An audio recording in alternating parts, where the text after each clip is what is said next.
In 1819, a fair-haired teenage girl became ruler of the most powerful empire on Earth. By the time she died, 1 in 4 humans lived under her rule. Her family controlled most of Europe's thrones, and the world had been completely transformed. Here's what life was really like during the Victorian era. So yeah, if these stories help you sleep, subscribe. And I'm curious, what time is it where you are? Comment your location and time. I saw someone from Tokyo last week saying it was already tomorrow there. Still trying to wrap my head around that. Okay, tonight it's the Victorian era. But wait, are you comfortable? No, really. Check. Pillows, blankets, the whole deal. Where we're going, you'll want to be settled. Your eyes flutter open to darkness. The heavy damask curtains around your bed block out almost all light. For a moment, you're disoriented. Is it morning already? You can hear the faint sounds of servants moving somewhere in the massive palace, their footsteps muffled by thick carpets. The air is cold against your face, but beneath the layers of blankets, you're warm enough. This is Kensington Palace, and the year is 1819. You're not Queen Victoria, not yet. Right now, you're just a little princess named Alexandrina Victoria, though everyone calls you Drina, and your life, frankly, sucks. I mean, sure, you live in a palace, but it's a damp, drafty old place that smells of mildew and coal smoke. Your bedroom isn't even your own. Your mother makes you sleep in her room, in a little bed next to hers. You're not allowed to walk downstairs without holding someone's hand. At 5 years old, that might make sense, but this rule will continue until you're literally an adult. "Good morning, princess," says your German governess Baroness Letzen, the only person who seems to genuinely care about you. Your mother is still asleep, her loud German snoring filling the room. Unlike your comfy, temperature-controlled bedroom back in the real world, this royal bedroom is bizarrely uncomfortable. The fireplace has gone out overnight, and you can see your breath in the cold morning air. Your mother doesn't believe in heating rooms too much. She thinks it's unhealthy. The windows, sealed against the London fog, trap the smells of the previous day inside. Notes of perfume, body odour, because even royals didn't bathe daily. Coal smoke and the lingering scent of last night's dinner create a distinct aroma that modern noses would find overwhelming. Your feet hit the cold floor, and you wince. Even princesses don't have heated bathroom tiles in 1820. Actually, you don't have a bathroom at all. Instead, there's a ceramic chamber pot behind a screen in the corner of the room, which some poor servant will have to empty later. When you need a bath, which is only about once a week, servants will carry buckets of heated water up several flights of stairs to fill a portable metal tub. "Your lessons begin in 1 hour, princess," the Baroness reminds you. And oh God, the lessons. You're going to spend almost every waking hour studying languages, history, mathematics, religion, music, art, a relentless schedule designed by your mother and her trusted advisor, Sir John Conroy. They call it the Kensington system, but it's basically royal child prison. "Mother says I must practice my piano for 2 hours today," you say, your voice small. "And your Latin," adds the Baroness, "and your German, French and Italian." This wasn't just some weird royal quirk. Victoria actually learned to speak 5 languages: English, French, German, Italian and Latin. I spent 3 years trying to learn Spanish on a language app and still can't order a taco properly. Here's the thing about Victoria's childhood that most people don't realise. It was incredibly lonely. She had almost no friends her own age. She wasn't allowed to play with other children except her half-sister Theodora, who was much older. Her only real companion was her spaniel, Dash.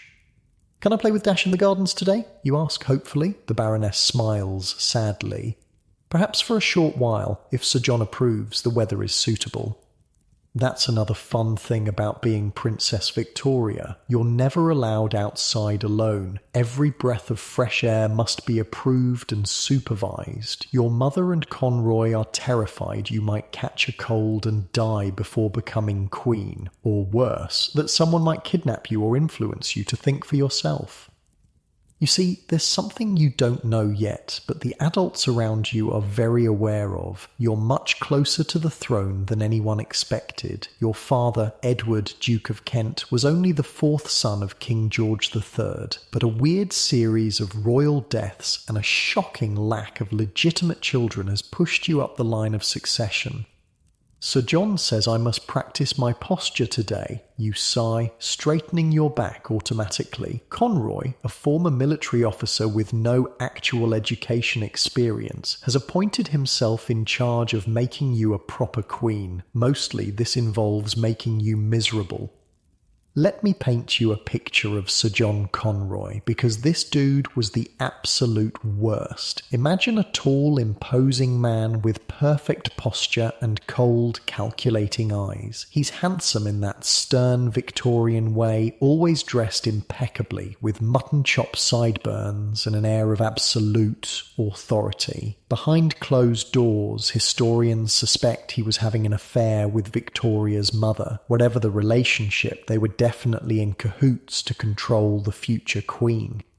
The childhood home of one of history's most powerful monarchs wasn't the fairy tale you might imagine. Kensington Palace in the 1820s was actually kind of a dump by royal standards. It was drafty, with peeling wallpaper and furniture that had seen better days.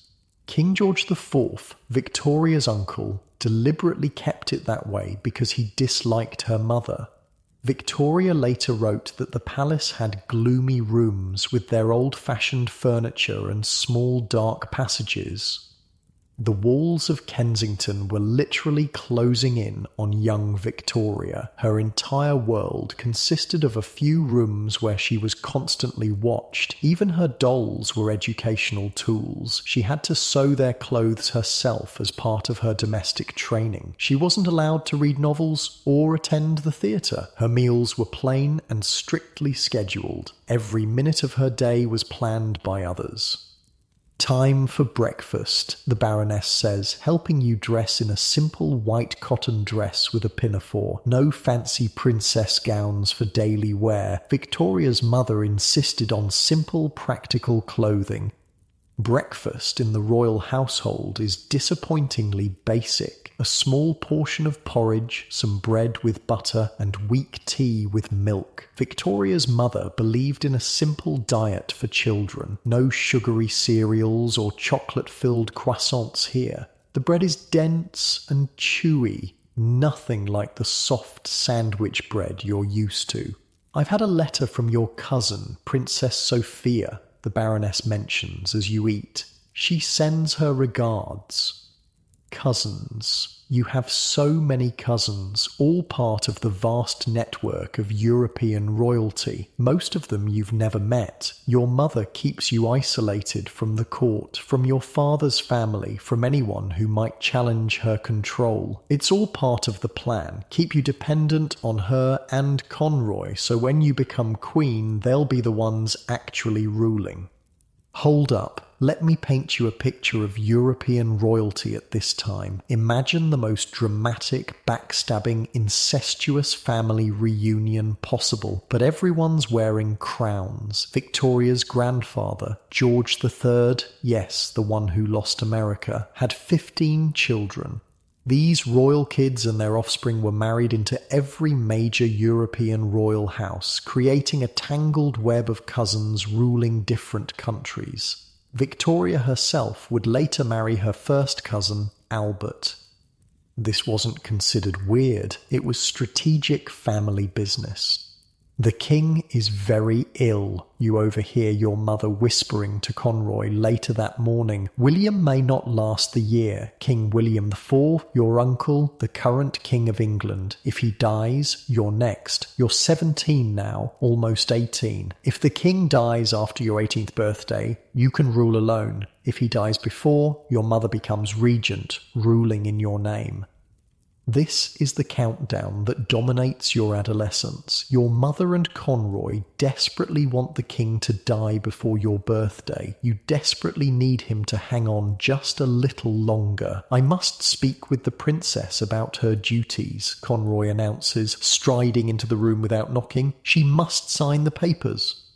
The papers. God, the papers. Conroy has been pushing you for months to sign documents that would make him your private secretary and your mother your regent. Even if you're already 18 when you become queen, you've refused every time, even during that horrible incident at Ramsgate. I need to tell you about the Ramsgate incident because it shows just how strong Victoria really was. When Victoria was 16, she got extremely sick while staying at a seaside town called Ramsgate. We're talking high fever, delirium, the works. Conroy saw his opportunity and tried to force her to sign papers making him her private secretary. Even delirious with fever, she refused. This teenage girl who'd been controlled and manipulated her entire life somehow found the strength to stand up to her abusers when it mattered most. I will not sign, you say firmly, your voice stronger than you feel. Conroy's face darkens with anger. You are an ignorant, foolish child. You need guidance. You need me. I need only what the law provides, you counter. You've studied constitutional law. You know your rights as the future monarch. This showdown between Victoria and Conroy happened repeatedly in the year before she became queen. Despite being raised to be compliant and dependent, Victoria somehow developed an extraordinary iron will. She understood power and was determined to claim hers when the time came. May 24th, 1837, your 18th birthday. You're officially an adult. The king still lives, though reports say he's failing fast. Your mother gives you a journal as a birthday present, leather-bound with a lock and key. This will become your refuge, the one place you can speak freely. Victoria would end up writing over 60 million words in her diaries throughout her life. That's more than 120 books worth of material. I shall be glad to have my liberty at last, you write in your new journal that night, and then, less than a month later, it happens. June 20th, 1837. Dawn is just breaking over Kensington Palace. You're asleep in your little bed in your mother's room, the same bed you've slept in since childhood. There's an urgent knocking at the door.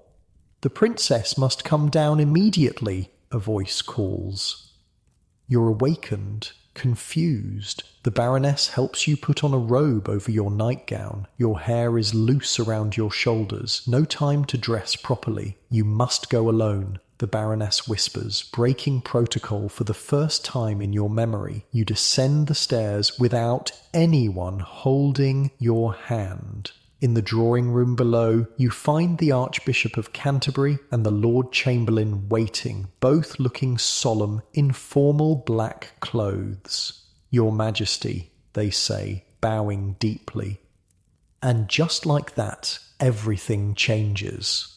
King William IV died at 2:12 that morning. You are now Queen Victoria, ruler of the United Kingdom of Great Britain and Ireland, future Empress of India, head of the most powerful nation on earth. You're 18 years old. I will be good, you say quietly. It's not a promise to the men before you, but to yourself. After a childhood of being controlled, you've just become one of the most powerful people in the world. I want you to try to wrap your head around what happened next because it's kind of mind-blowing. This sheltered teenager who had never been allowed to walk downstairs alone was suddenly in charge of a global superpower. Victoria had never shopped in a store, cooked a meal, or even been alone in a room with a man who wasn't a servant or relative. Now she was making decisions affecting millions of lives. Within hours, your entire life transforms. You're moved to Buckingham Palace. For the first time in your memory, you have your own bedroom. You banish Conroy from your presence. You keep your mother at a careful distance, giving her rooms far from your own. You summon the Prime Minister, Lord Melbourne, who will become your trusted advisor and friend. The contrast between your old life and new couldn't be more stark. Yesterday, you needed permission to walk in the garden. Today, armies march at your command. The Queen would like her breakfast served in her study, you inform a startled servant, and she would like to review the state papers there as well. You're setting the schedule now, making your own decisions, eating what you want, when you want, sleeping in your own room. But becoming queen doesn't solve everything overnight. You've been so isolated that you know almost nothing about normal life. You've never handled money. You don't know how ordinary people live. You've barely left Kensington Palace grounds. Lord Melbourne suggests a tour of the country. Your Majesty, says the Baroness, who has remained as your trusted companion. The people wish to see their new queen.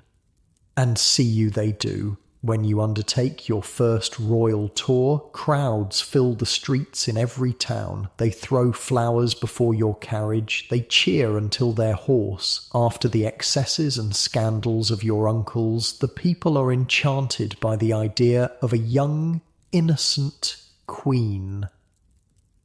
They seem to like me.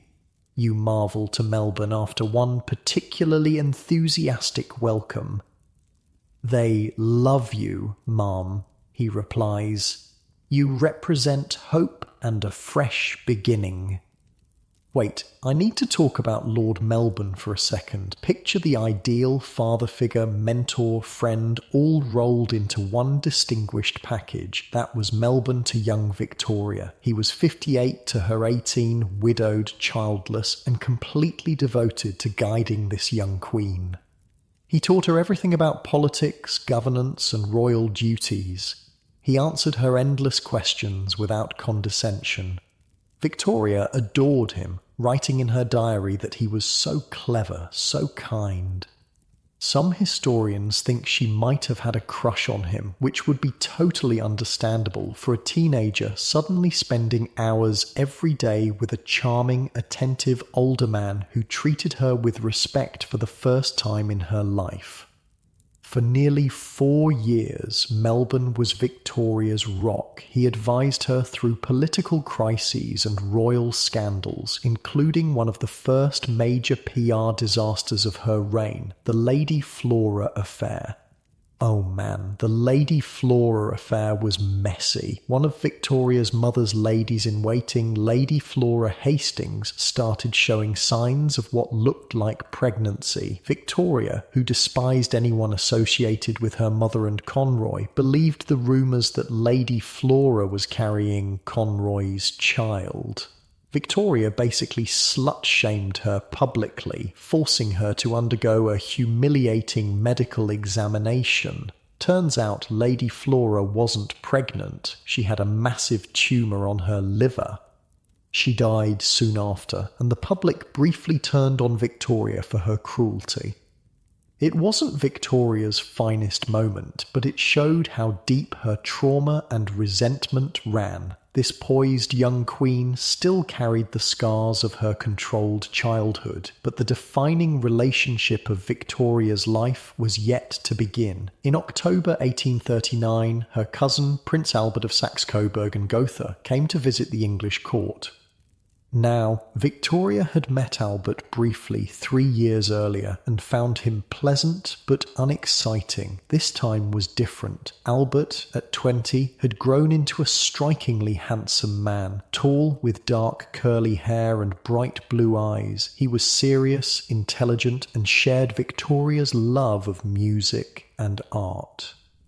"He is so handsome," you write in your diary that night. "His eyes are so blue and beautiful. His mouth is lovely." Within 5 days of his arrival, you're completely smitten, but there's an interesting wrinkle in this royal romance. As queen, you can't be proposed to. You must do the proposing. On October 15th, 1839, you summon Albert to your private study. Your hands are trembling slightly, but your voice is steady. "I would like to ask you, Cousin Albert, if you would do me the honour of marrying me?" Albert's serious face breaks into a radiant smile. He accepts immediately, taking your hands in his. "We will be very happy together," he promises. For once, a promise about your future actually comes true.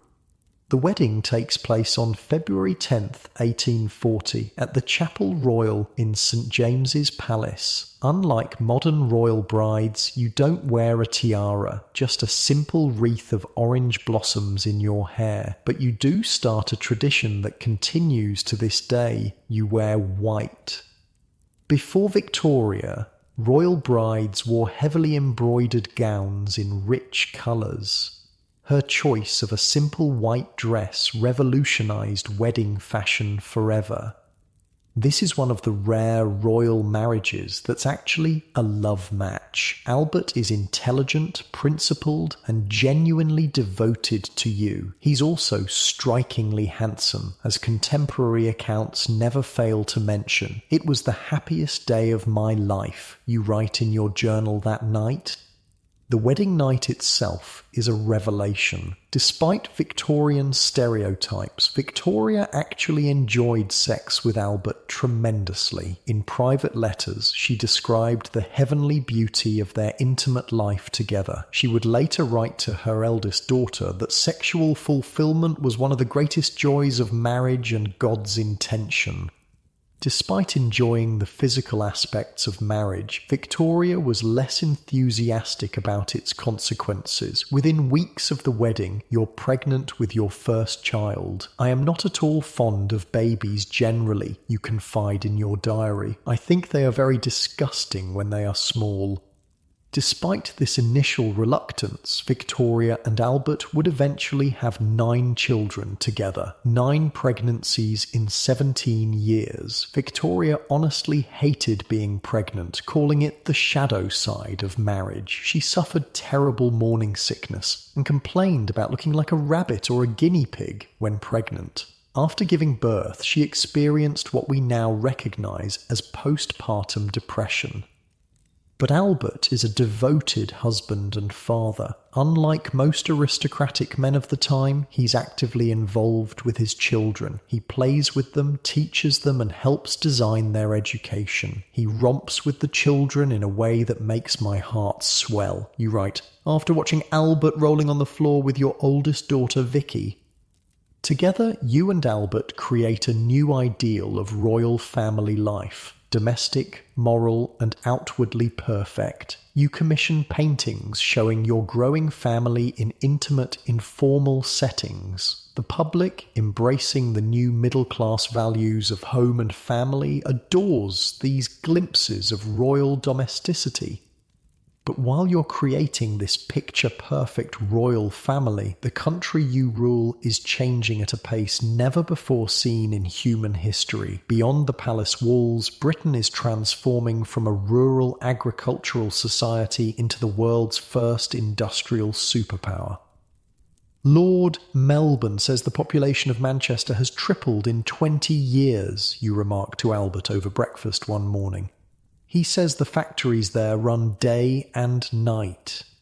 Albert, always intellectually curious, is fascinated by these changes. "We must see these industrial cities for ourselves," he says. "A monarch should understand how her people live." And so, in the autumn of 1843, you undertake a royal tour of the industrial north. What you see there will change your understanding of the country you rule. The train journey itself is a marvel, moving faster than any human in history had travelled before the railway age. Chugging along at 30 miles per hour, watching the countryside blur past the windows is both thrilling and slightly terrifying. But it's when you arrive in Manchester that the true shock comes. The city is almost unrecognisable as a human habitation. Hundreds of factory chimneys belch thick black smoke that blots out the sun. The buildings are stained black with soot. The air burns your lungs and makes your eyes water. I can scarcely believe this is part of my kingdom, you whisper to Albert as your carriage processes through streets lined with cheering crowds. Behind the crowds, you glimpse narrow alleys where pale, thin children in ragged clothes watch silently. The contrast between your life of palace luxury and the harsh reality of industrial Britain is stark. While you sleep on fine linen sheets in vast royal bedrooms, factory workers in Manchester might share a single room with an entire family, sleeping on straw pallets on the floor. While you enjoy 7-course dinners served on gold plate, children as young as 5 or 6 work 14-hour days in thundering factories or crawl through dangerous mine shafts. This is the paradox at the heart of the Victorian age, unprecedented progress and prosperity existing alongside desperate poverty and exploitation. It's a world changing faster than anyone can comprehend, where ancient ways of life are disappearing and new ones emerging overnight. And at the centre of it all sits a young woman who never expected to be queen, whose own childhood was a kind of gilded prison, now responsible for navigating her nation through the most rapid transformation in human history. We must do something, Albert says quietly, that night, after you've returned to your hotel. The conditions in those factories, the children working the looms, what can be done? You ask. Lord Melbourne says interference in business would damage the economy.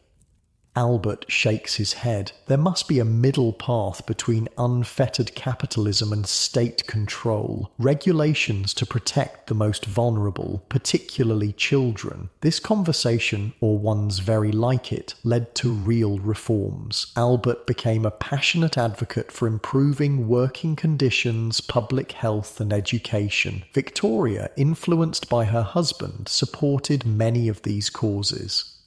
But the scale of the challenge was immense. Britain in the 1840s was a nation in the throes of massive transformation. The population was exploding, from about 16 million when Victoria came to the throne to nearly 40 million by the end of her reign. People were flooding from rural areas into rapidly growing cities that had no infrastructure to support them. Sanitation, housing, public health, all were overwhelmed. In 1842, a shocking report revealed the horrifying conditions in mines and factories. Children as young as 4 or 5 working in pitch-black coal mines, girls harnessed like animals to coal carts, crawling through tunnels on all fours, factory accidents that mangled workers' bodies with no compensation or safety regulations. Reading these reports in the comfort of Buckingham Palace, you feel a weight of responsibility settling on your shoulders. The gap between your life and your subjects seems unbridgeable. Sometimes I wish I could walk among them unrecognised, you confide to Albert one evening, to truly understand how they live. Perhaps we cannot experience their lives, Albert replies, but we can work to improve them. In the early years of your reign, that improvement took many forms. The Mines Act of 1842 prohibited women and children under 10 from working underground. The Factory Act of 1844 limited children's working hours and required dangerous machinery to be fenced off. These were small steps, but important ones. Meanwhile, your family continues to grow. By 1846, you have 5 children, with 4 more to come. Despite your initial reluctance about motherhood, you develop deep bonds with your children, especially your eldest daughter Vicky and your second child, Bertie, the future King Edward VII. Family life at Windsor Castle or Balmoral in Scotland gives you respite from the cares of state. Albert has redesigned parts of both residences to create comfortable, almost middle-class family spaces within the grand royal palaces. You play with the children, sketch play piano, and enjoy quiet domestic evenings that would have been recognisable to any well-off Victorian family. One of the family traditions Albert brings from his German homeland will transform British culture forever: the Christmas tree. In 1848, the Illustrated London News publishes an engraving showing your family gathered around a decorated tree at Windsor Castle. Within a decade, Christmas trees are a fixture in middle-class Victorian homes. The children were wild with delight, you write in your journal on Christmas Eve, 1850. Albert arranged everything himself, as he always does. The tree was lit by small wax tapers and decorated with small gifts and sweets. The children could hardly be contained when they were finally allowed to see it. This scene, the devoted family gathered around the tree, the carefully chosen gifts, the emphasis on children's joy, would define the Victorian invention of the modern Christmas. Charles Dickens' A Christmas Carol, published in 1843, had already begun to transform the holiday from a rowdy adult celebration to a child-centred family festival. Your royal example cemented these new traditions.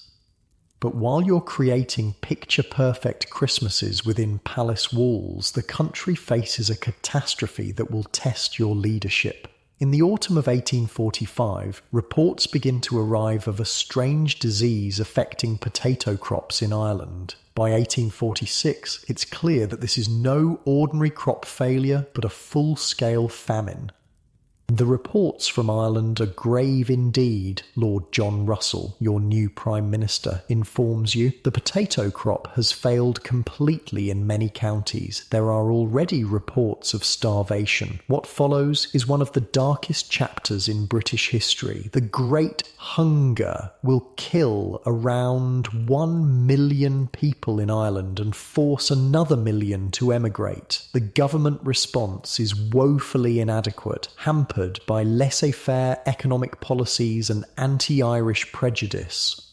You personally donate $2,000 to famine relief, a substantial sum worth millions in today's money. You issue a Queen's letter to be read in every church calling for donations to help the Irish, but the scale of the disaster overwhelms these efforts. In later years, you'll be called the Famine Queen in Ireland, blamed for a catastrophe that was partly natural disaster, partly political failure. The truth, as always, is more complicated than the myths that grow up around it.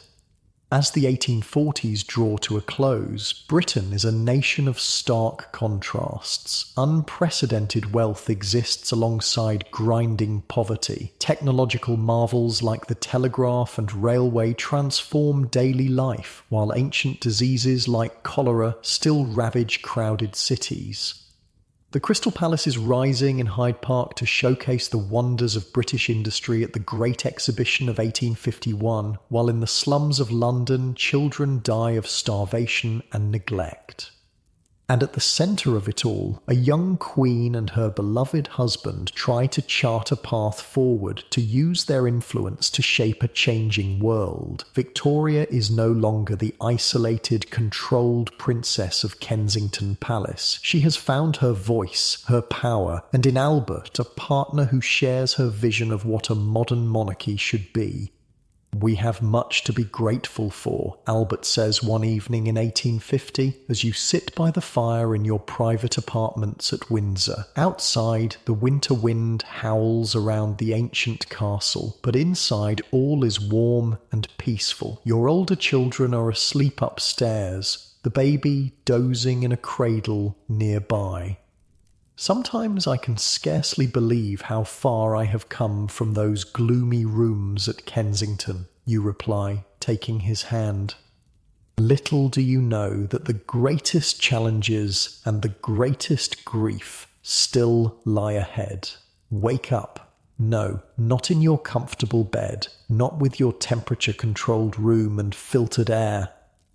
You're waking up in a small windowless room in Manchester, 1848. Your eyes sting before they even open. The air is thick with coal smoke that seeps through the cracks in the walls. You're not alone. 5 other people are crammed into this 10 by 12 foot space, sleeping on straw pallets laid directly on the dirt floor.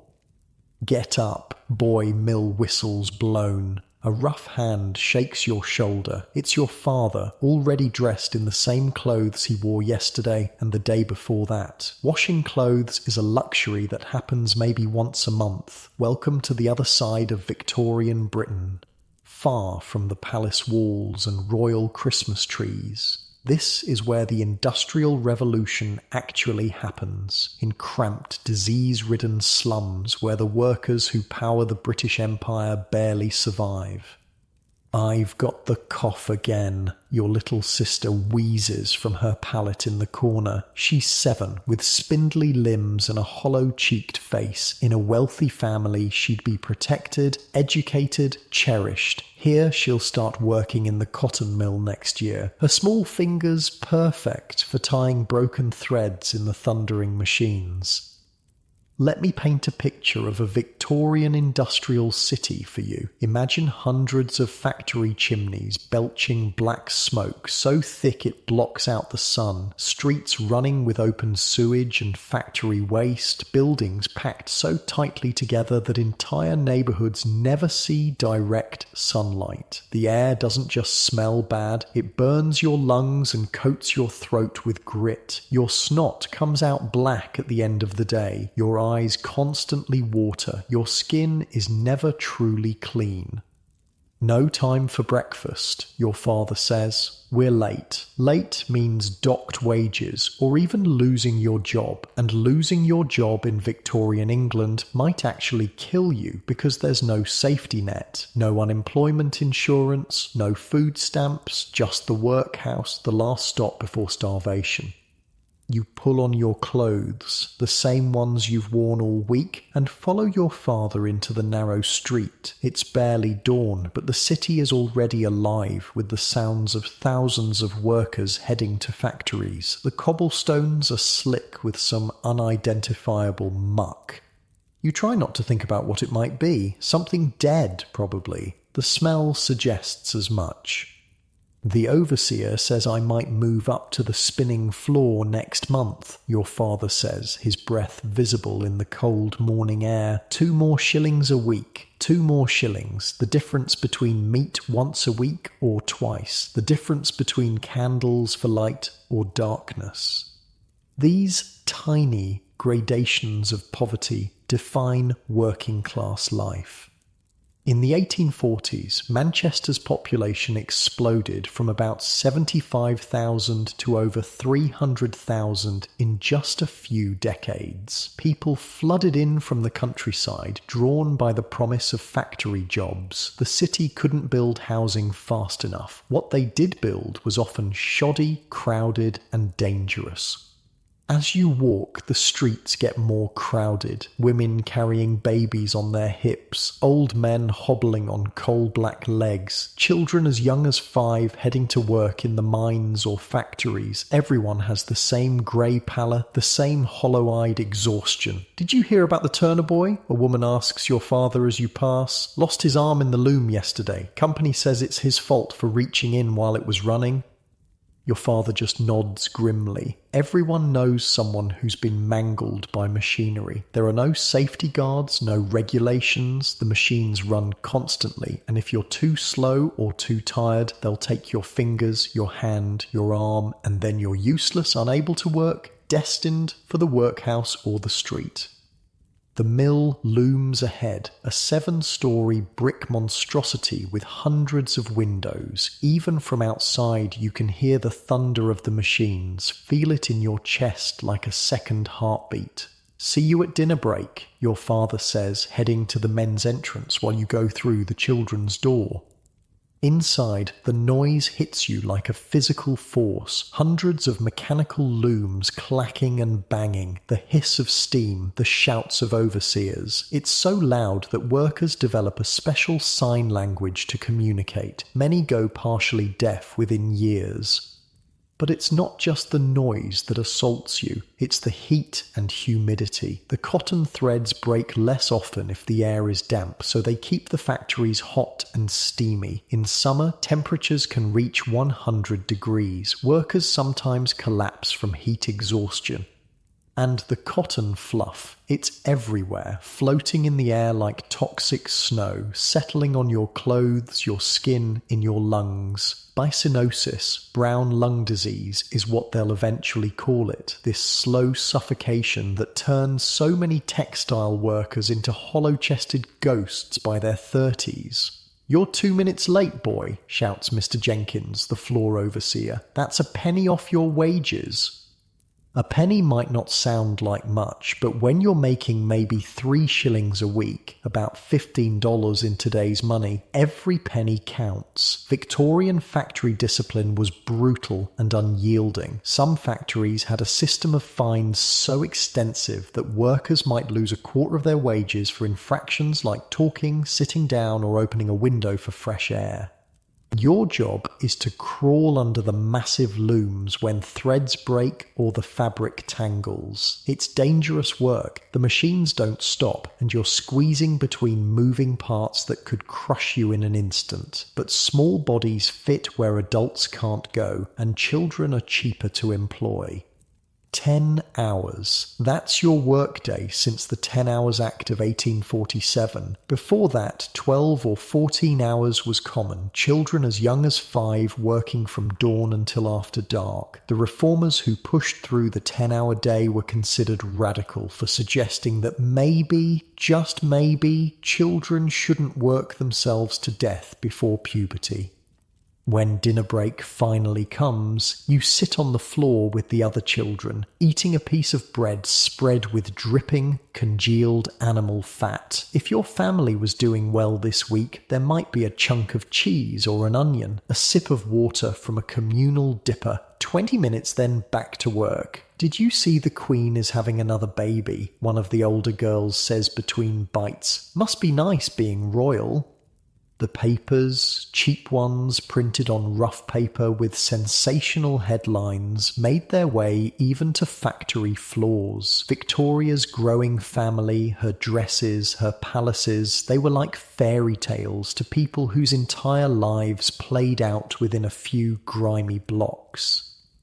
"My mum says the prince is trying to help us," another boy offers. "Says he's talking to Parliament about the sewage and stuff." Prince Albert was indeed one of the more progressive royal figures when it came to social reform. He was genuinely disturbed by the conditions in industrial cities and pushed for improvements in housing, sanitation, and education. But good intentions at the top translated slowly, if at all, to actual changes on the ground. By mid-afternoon, you're exhausted, your back aches from crawling, your hands are raw from the rough cotton, your lungs burn, but the machines keep running indifferent to human suffering, and so must you. When the whistle finally blows at 6, you emerge into air that would be considered dangerously polluted by modern standards, but feels blessedly fresh compared to the cotton-choked factory. Your father meets you outside, his face grey with fatigue. "Fish and chips tonight," he says, managing a smile. "Your mother got a bit extra from the washing."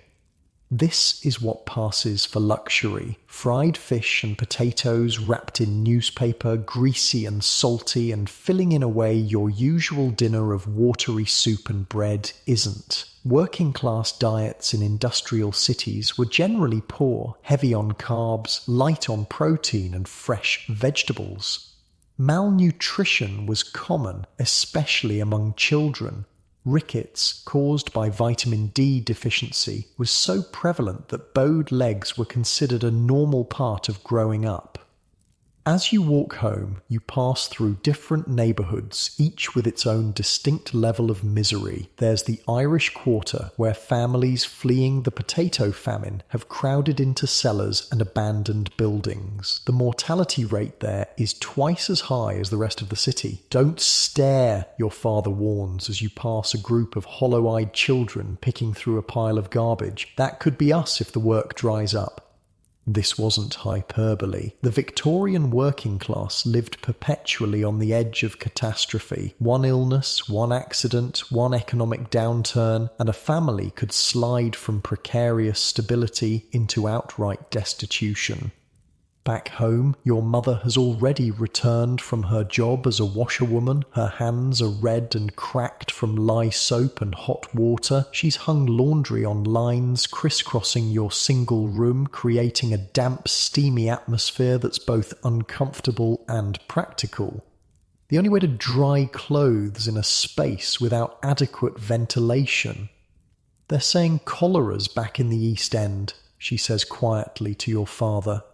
3 families down already. Cholera. The word sends a chill down your spine. You've seen what it does. The violent diarrhea and vomiting, the way a healthy person can be dead within hours, the blue-tinged skin of the dying. In 1848, no one really understood how cholera spread. Some blamed miasma, bad air. Others thought it was a punishment from God for immorality. Only a few doctors were beginning to suspect it had something to do with contaminated water. The truth was horrifying. In most industrial cities, drinking water was drawn from the same rivers where sewage was dumped. In London, the Thames was both the main source of drinking water and the city's largest sewer. During cholera outbreaks, people were literally drinking each other's waste. We'll get some lime tomorrow, your father says. Sprinkle it around the door. Lime was thought to purify the air and prevent disease. It didn't work against cholera, which spread through water, but it might help with the constant problem of vermin, the rats, mice, bedbugs, and lice that plagued working-class homes. Your little sister's cough sounds worse tonight. In the flickering light of the single candle, her face looks flushed. She's burning up, your mother says, laying a hand on the child's forehead. The worry in her voice is clear. Childhood diseases were killers in Victorian England. Scarlet fever, diphtheria, whooping cough, measles, they swept through crowded neighbourhoods like wildfire, leaving tiny coffins in their wake. Should we call the doctor? You ask. Your parents exchange glances. A doctor costs money you don't have. There's no national health service, no health insurance. Medical care is a luxury for the working poor. I'll make her some onion syrup, your mother says finally. Folk remedies were often the only medicine available. Some worked, most didn't, but they were better than nothing.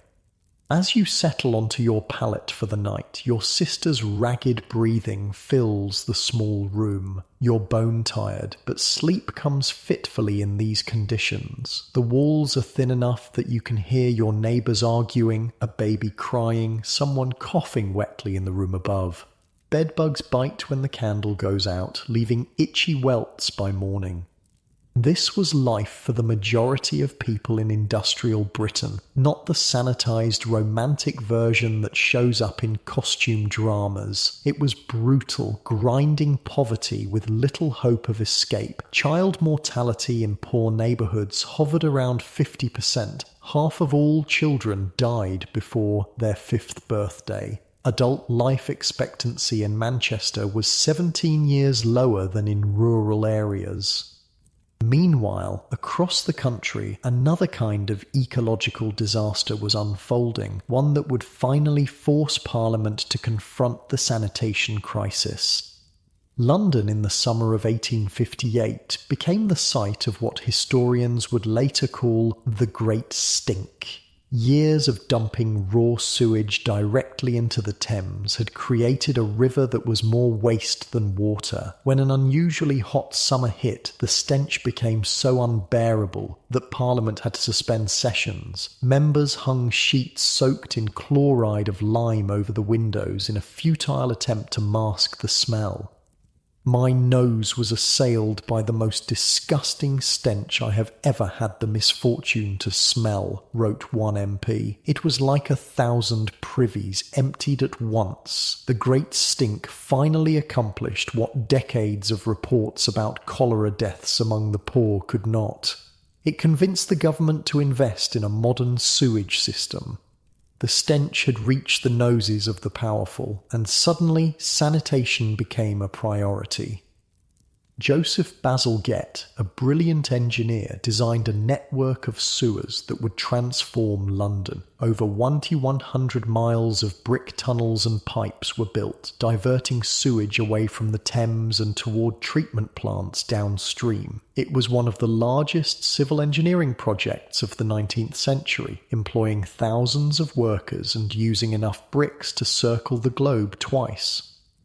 When completed in 1865, Bazalgette's sewer system immediately reduced deaths from cholera and typhoid. It's estimated to have added 20 years to the average Londoner's life expectancy. Similar systems would eventually be built in other industrial cities, though many poor neighbourhoods had to wait decades for proper sanitation. The Great Stink illustrated a fundamental truth about Victorian society. Reform typically happened not out of compassion for the suffering of the poor, but when problems became so severe they affected the comfortable lives of the wealthy and powerful. Back in Manchester, your family's daily struggle continues. Your sister's cough improves slightly with your mother's remedies, but she remains thin and pale. Factory work has already stunted her growth, as it has yours. Adult workers who started in factories as children were often several inches shorter than their middle-class counterparts, their bodies permanently shaped by malnutrition and overwork. There's a school opened in the church, your mother mentions one evening. Free lessons on Sundays. Education, like healthcare, was not a right but a privilege in early Victorian England. There was no national system of schools until late in the century. Working-class children who received any education at all often attended Sunday schools, so named because Sunday was the only day they weren't working. What good is reading to a factory boy? Your father asks, not unkindly. The practical realities of survival often trumped aspirations for education or advancement.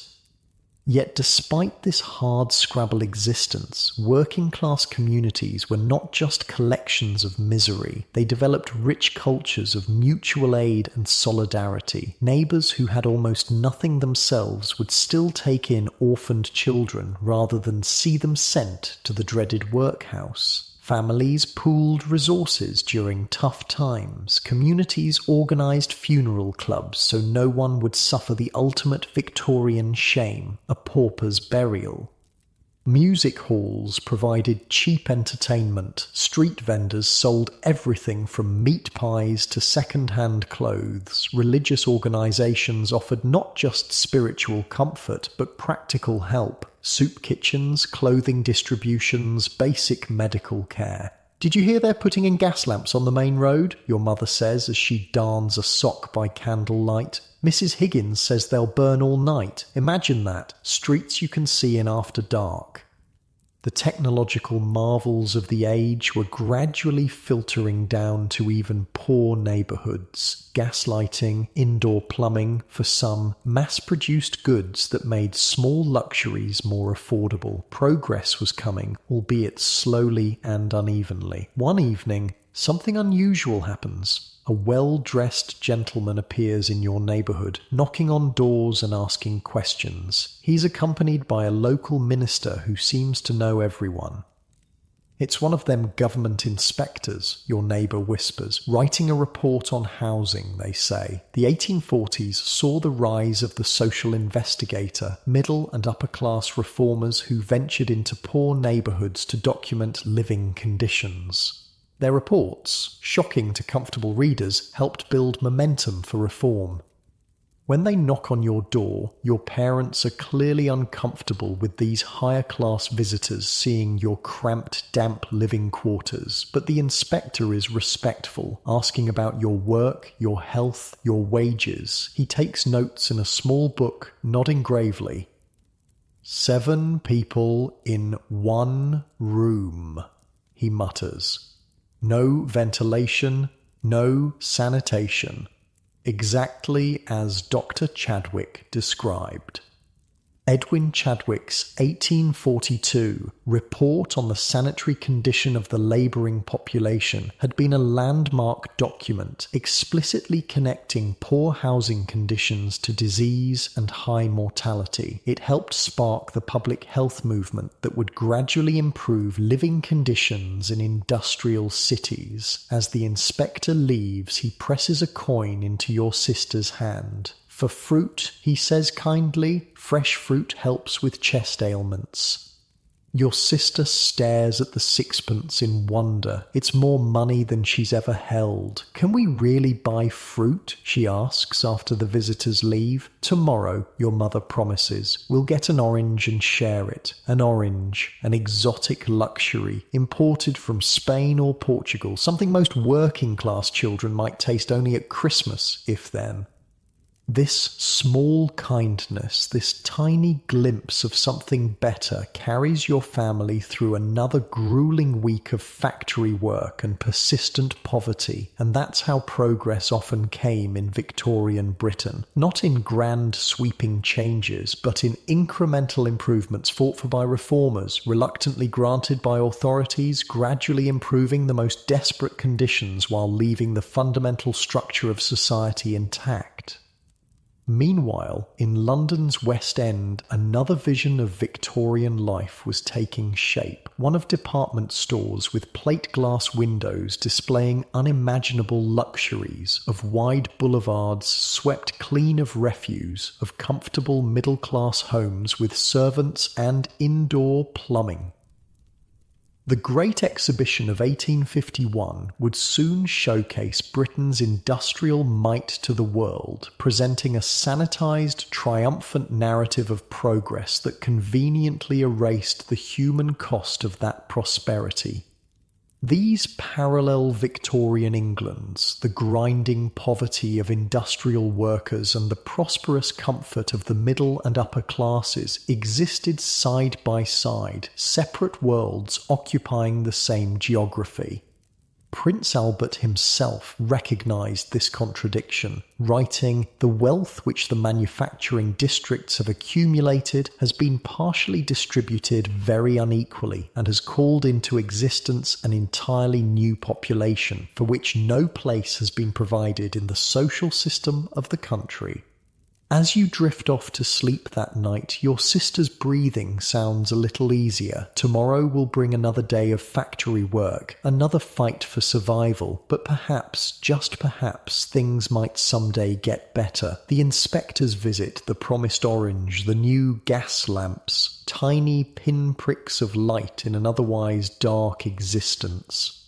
What you don't know, what you can't know, is that you're living through a pivotal moment in human history, the birth pangs of modern industrial society. The suffering of the Victorian working class would eventually lead to labour laws, public health measures, universal education, and the rudiments of a social safety net. But that future remains distant, uncertain, visible only in the faintest glimmers of reform.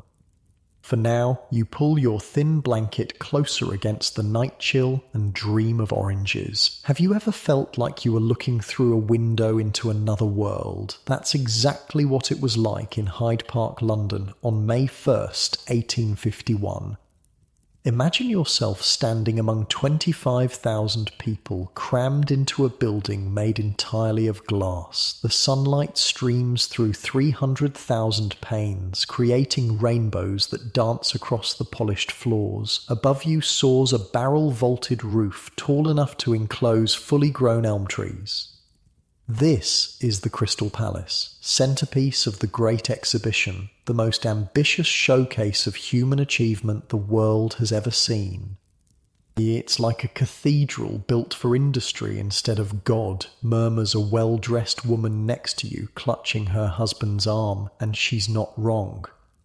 The Crystal Palace was, frankly, bonkers. Picture a massive greenhouse big enough to hold a small town, 1,851 feet long, deliberately matching the year, and 454 feet wide. Inside were 100,000 exhibits from around the world: steam engines, printing presses, sculptures, furniture, textiles, and the largest diamond in the world, the Koh-i-Noor from India. "Look at that," a father tells his wide-eyed son, pointing at a massive hydraulic press. "That's the future, my boy."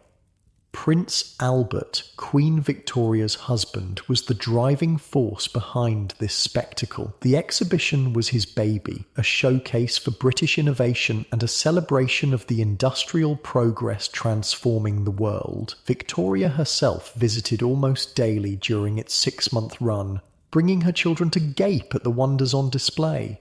"The Queen's here today," whispers a guard to his colleague as you pass. Third time this week, Prince says she's fascinated by the Indian textiles. But here's what makes the Great Exhibition so fascinating as a window into Victorian society. For a brief moment, it brought together people from every class in a shared experience of wonder. The price of admission was deliberately set on a sliding scale.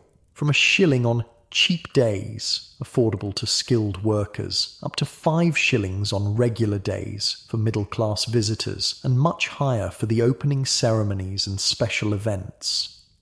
6 million people, equivalent to a third of Britain's population, visited during its run. Factory workers saved for weeks to afford the cheap tickets and train fare to London. The wealthy arrived in carriages, the middle classes by omnibus, the poor on foot.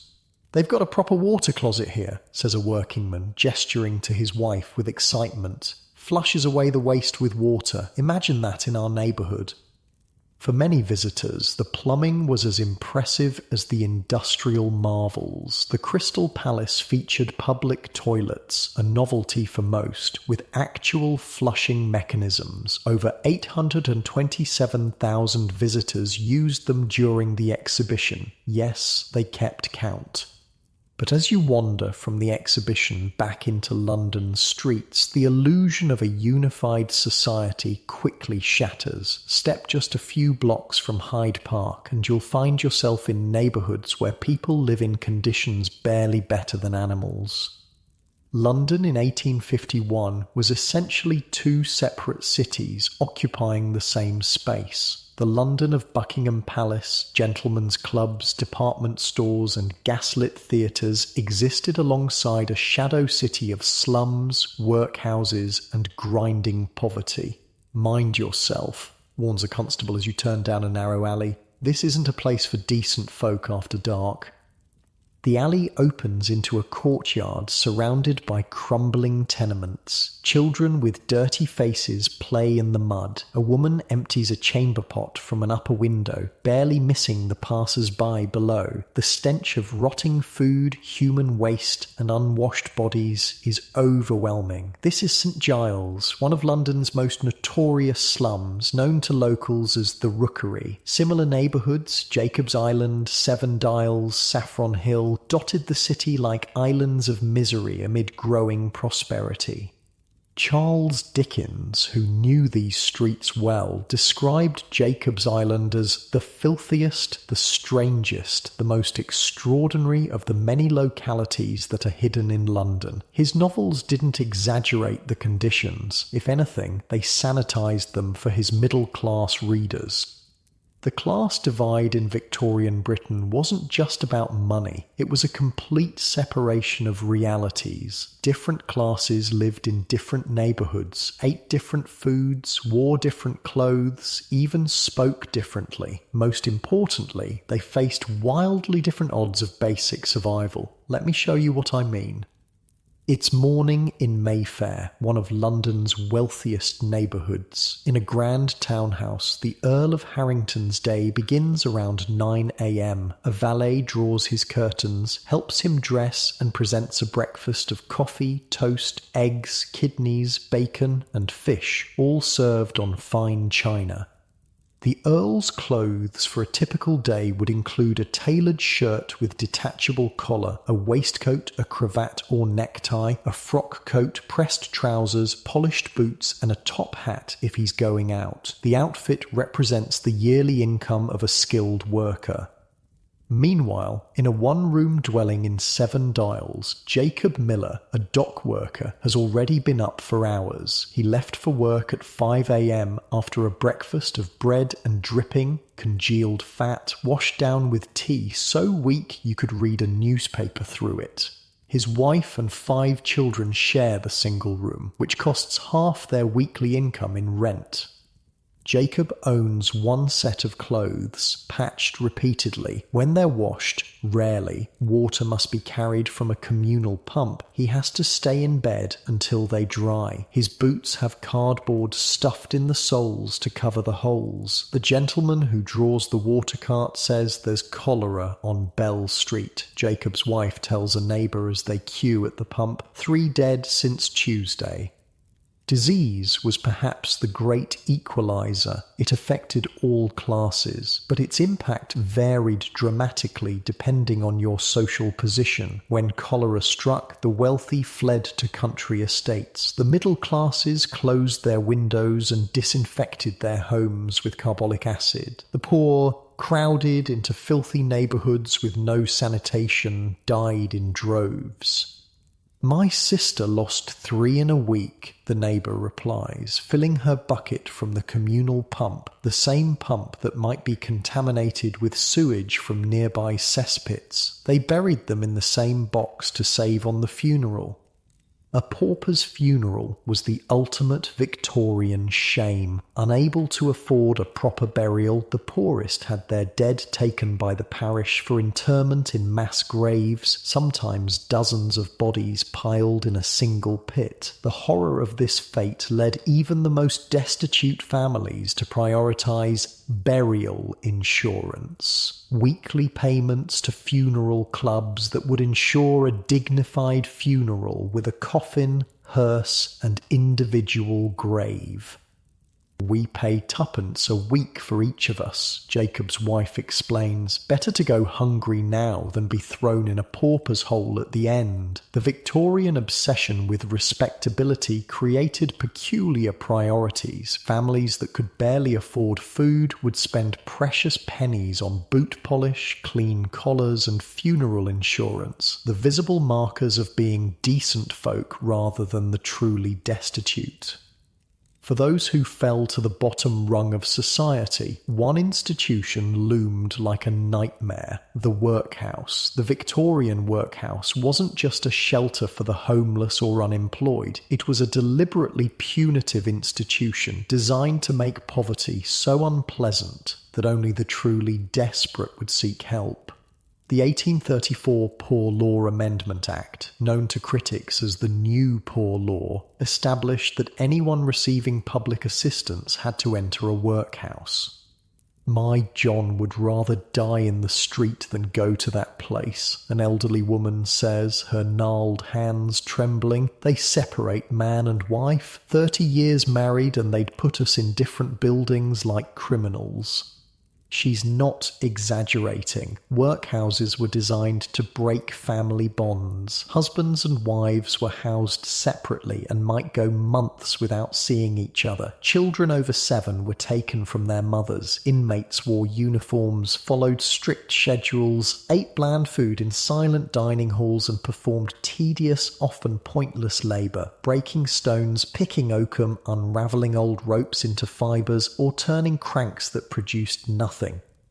"My grandson was in the Lambeth workhouse," the old woman continues, "said the gruel was so thin you could see the bottom of the bowl through it, and never enough. Growing boy needs more than that. Oliver Twist's famous request, 'Please, sir, I want some more.' resonated with Victorian readers precisely because they knew such a simple plea would be treated as outrageous insolence in the real workhouses of the time.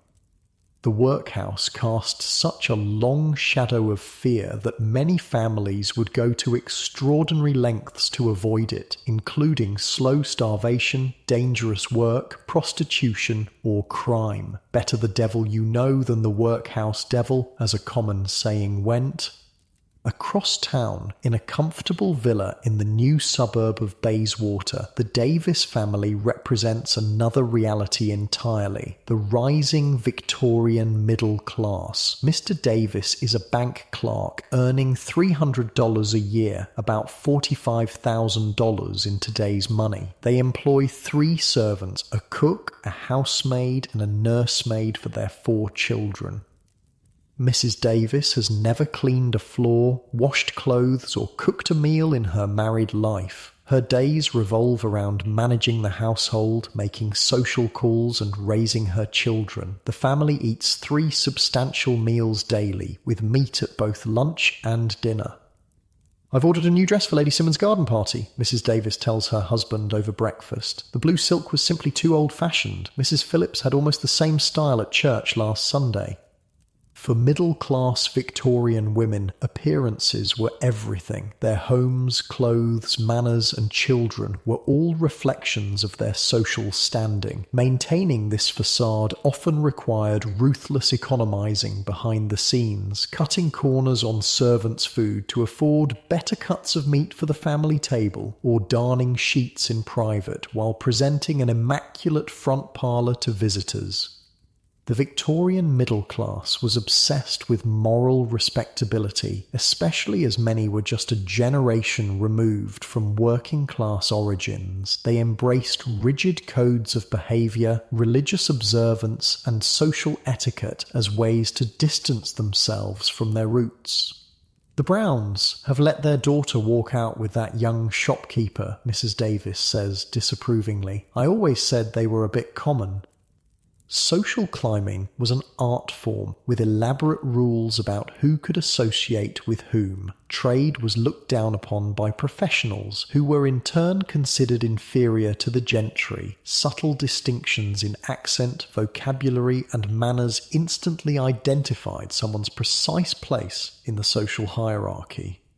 Meanwhile, back in the Davis household, 15-year-old Mary, the housemaid, has been working since dawn. She's cleaned grates, lit fires, carried hot water to bedrooms, emptied chamber pots, swept floors, and dusted furniture, all before the family came down to breakfast.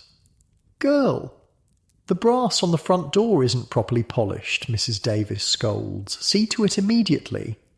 Mary curtsies and hurries away. She works 16 hours a day, with half a day off on Sundays and every other Thursday afternoon. Her annual wage of $12, about $1,800 today, seems a fortune compared to factory work, though most goes home to her struggling family. Domestic service was the largest employer of women in Victorian Britain. By 1900, 40% of all female workers were servants. For many working-class girls, it offered a path to literacy, regular meals, and decent housing, though at the cost of near-total loss of personal freedom and often exposure to exploitation or abuse. "The master's son tried to corner me in the pantry again," Mary confides to the cook when they're alone. "I told him I'd scream so loud his mother would hear." Sexual harassment and assault of female servants was so common it was a standard plot point in Victorian literature, with few legal protections and the constant threat of dismissal without a character reference. Many young women had little recourse against predatory employers or their sons. Let me take you to one more home before we leave this tour of Victorian class life. In rural Hampshire, about 50 miles from London, the Reverend George Sutton lives with his family in a small but comfortable vicarage. As a country parson with a modest private income, he occupies a curious middle ground, educated and genteel, but far from wealthy. "The roof needs repairs again," he tells his wife over tea in the garden. "I shall have to speak to the bishop about additional funds." Rural life moved at a different pace than the frenetic industrial cities. Here, the seasonal rhythms of planting and harvest still dictated much of life, though even agricultural work was being transformed by new machinery. Steam-powered threshers were replacing flail threshing by hand. Horse-drawn reapers were cutting wheat more efficiently than teams with scythes. "The Johnsons have had to let go 3 of their farm labourers," Mrs. Sutton replies. "That new reaping machine does the work of 10 men, George." Agricultural workers were among the most vulnerable in Victorian society. Poorly paid, subject to the whims of weather and harvest, they faced the constant threat of mechanisation eliminating their livelihoods. Many eventually joined the exodus to industrial cities, swapping rural poverty for urban slums in hope of steadier wages.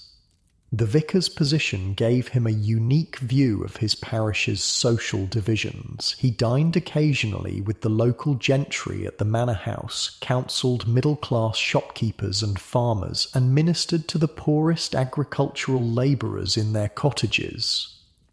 "I visited the Wilkins family today," he tells his wife. "The youngest has the fever. I've left them what I could, but they need proper medical attention." For rural poor, medical care was often limited to folk remedies, the occasional visit from an overworked doctor, or the vicar's charity. Hospitals existed primarily in cities, and many charged fees beyond the reach of working people. Friendly societies and burial clubs sometimes provided rudimentary health care, but comprehensive medical treatment remained a luxury for most Victorians. Back in London, as evening falls, the 3 worlds we've glimpsed continue their parallel existences. The Earl dines on 7 courses served by liveried footmen before attending the opera. The middle-class Davis family enjoys a modest roast dinner before reading improving literature in their gas-lit parlour. Jacob the dock worker returns to his crowded room, too exhausted to do more than eat a bowl of soup before collapsing into sleep. What unified these disparate experiences? What thread connected the Victorian Earl to the workhouse inmate? One answer might be found in the institutions that were increasingly shaping Victorian lives: schools, hospitals, prisons, asylums, workhouses. The Victorian era saw the rise of bureaucracy and record-keeping, with official forms documenting births, marriages, deaths, crimes, illnesses, and poverty. For the first time, the state was actively categorising and managing its citizens, regardless of class.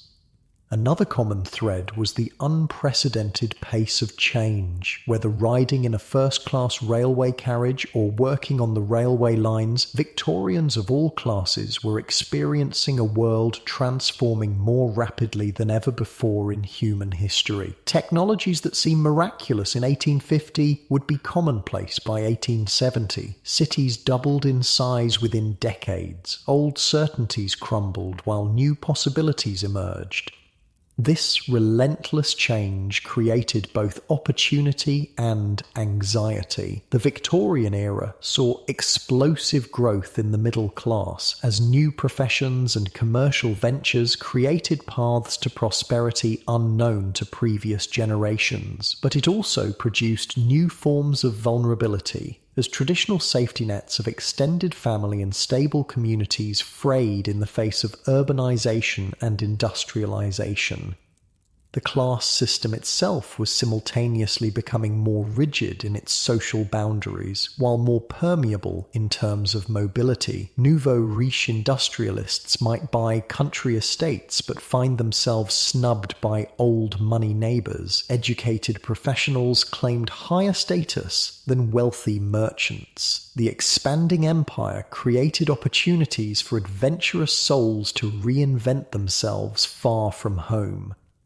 My cousin went out to India 5 years ago as nothing but a clerk, the vicar's wife mentions. Now he writes that he has a grand house and 10 servants. Could you imagine such a thing happening here? The British Empire opened escape hatches from the strict British class system. A man of modest background could go to India, Africa, or Australia and return wealthy or powerful in ways that would have been impossible had he remained in Britain. Of course, this opportunity came at the enormous cost of colonialism, exploitation, and violence against indigenous peoples, a dark underbelly of Victorian prosperity rarely acknowledged in polite society. As night falls completely over London, gas lamps create pools of light along fashionable streets, while in the slums, darkness reigns except for the occasional candle or oil lamp in a window. The Crystal Palace, that monument to progress and industry, stands silent in Hyde Park, its glass walls reflecting moonlight. For a moment, in that gleaming palace, Victorians had glimpsed a possible future, one of technological marvels, international cooperation, and shared wonder that transcended class. The reality of daily life remained far more divided, but something had shifted. The exhibition had shown what was possible when human ingenuity was unleashed. Prince Albert, whose vision had made the exhibition possible, continued to advocate for reforms that might bridge the chasm between Victorian Britain's parallel worlds, promoting education, public health, and housing improvements. Queen Victoria, initially focused primarily on her growing family and royal duties, was increasingly aware of the conditions her subjects faced, though her responses were often limited by her conservative views and the constitutional constraints on her power. And as you drift off to sleep tonight, comfortable in your warm bed with clean water at hand and medical care a phone call away, consider how many of these basic comforts were luxuries beyond reach for most people in the Victorian era, an era not so distant from our own, where the foundations of our modern world were being painfully, imperfectly laid. The cough started in November, just a tickle in the throat at first, nothing serious. By December 11th, 1861, Prince Albert couldn't get out of bed. The royal physicians hovered anxiously, their whispered consultations growing more urgent. Queen Victoria barely left his side, her face drawn with worry. "It's just a fever," she insisted to her eldest daughter. "Your father has always been strong." But this wasn't just any fever. Modern doctors believe it was likely typhoid, a bacterial infection spread through contaminated food or water. In an age before antibiotics, typhoid was often a death sentence. On December 14th, Albert's breathing became laboured. Victoria held his hand as the life slowly drained from the man who had been her partner, advisor, and the great love of her life for 21 years. The clock struck 11:15, Victoria later wrote in her journal. "I asked if he had kissed me. They said yes, but I did not feel it. I went out of the room a moment to go to the dressing room, and I thought I heard a strange, indistinct sound. I returned, and Albert was lying on his back quite still. Prince Albert was dead. He was just 42 years old." The world didn't end that night, but for Victoria, it might as well have. "My life as a happy one is ended," she wrote to her uncle Leopold. "The world is gone for me." Wait, let me set the scene properly. Picture Windsor Castle on that December night. Outside, frost coats the ancient stones. Inside, gas lamps cast flickering shadows on walls hung with rich tapestries. The Prince Consort's bedroom is oppressively hot. Victorian doctors believed fresh air was dangerous for the sick, so the windows are sealed tight despite his fever. The air smells of camphor, beef broth, unsuccessfully offered to the dying man, and the sickly sweet odour of approaching death. Royal attendants move silently across thick carpets, bringing ice to cool the prince's forehead, clean linens, and the various potions prescribed by the physicians, useless concoctions of brandy, quinine, and ammonia that could do nothing against the bacterial invader ravaging Albert's body. Victoria's 5 daughters wait in adjoining rooms, crying softly. Her eldest son, Bertie, the future Edward VII, is kept away, partly because his recent scandalous behaviour at army camp is believed to have contributed to his father's decline by causing him stress. Papa is with angels now, Princess Alice tells her younger siblings after Albert draws his last breath. This moment, Albert's death in 1861, marks a profound turning point not just in Victoria's life but in the character of the Victorian age itself. The vibrant young queen who had once danced until dawn would now transform into the perpetually mourning widow of Windsor. For the remaining 40 years of her reign, Victoria would wear only black, withdraw from public duties, and build a cult of remembrance around her beloved husband. And in doing so, she would both reflect and intensify one of the most distinctive aspects of Victorian culture, its elaborate relationship with death. The Victorians were obsessed with death, like seriously obsessed, not in a morbid goth teenager way, but as a central ritualized part of everyday life. Death in Victorian England wasn't hidden away in hospitals and nursing homes. It happened at home, in the front parlour, with the whole family gathered around the bed. My grandmother kept grandfather in the front room for a week after he passed, a lady tells her friend as they shop for mourning clothes. Had the photographer come to take his portrait before they closed the coffin?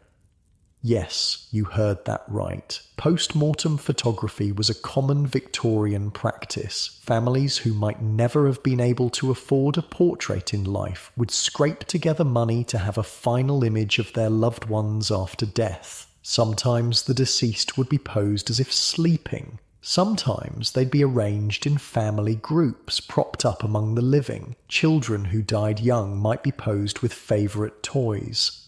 To modernise, these images are deeply unsettling. To Victorians, they were precious keepsakes, sometimes the only visual record of a beloved family member. How long will you wear full mourning? The friend asks as they examine black-bordered handkerchiefs. A year and a day for a husband, comes the reply. Then I can move to second mourning. Some grey or lavender after 18 months, perhaps. Victorian mourning customs were elaborate, strict, and socially enforced, especially for women. After a husband's death, a widow was expected to wear full mourning for at least 2 years, entirely black clothing of dull, non-reflective materials like crepe, no jewellery except jet, a black fossilised wood, and a heavy black veil when in public. This wasn't just fashion, it was a social requirement. A widow who appeared in public too soon after bereavement or in insufficiently sombre attire would face harsh judgment. For poorer women, maintaining an appropriate mourning wardrobe was yet another financial burden, forcing many to dye existing clothes black or go into debt for new ones. Victoria took these customs to an extreme. She remained in full mourning not for the expected 2 years, but for the rest of her life. 40 years of unrelieved black. Her obsession with Albert's memory bordered on the pathological. She kept his rooms exactly as they had been when he died, with hot water brought daily for shaving and his clothes laid out each morning. The Queen has ordered that the Prince's side of the bed remain turned down, whispers a Windsor castle maid to a new footman. No one is allowed to touch his brushes or move his pocket watch.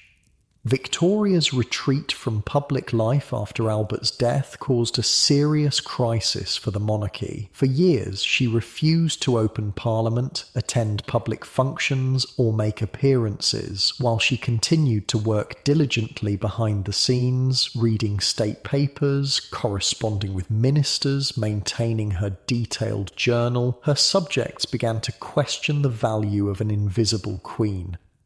What does she do to earn her money? Demanded one newspaper editorial in 1864. Republican sentiment began to grow, with calls for abolishing the monarchy altogether. Mrs. Brown says the Queen is coming to Balmoral next month, a shopkeeper in the Scottish village tells his wife. Another summer, hiding away in the Highlands instead of showing herself to her people.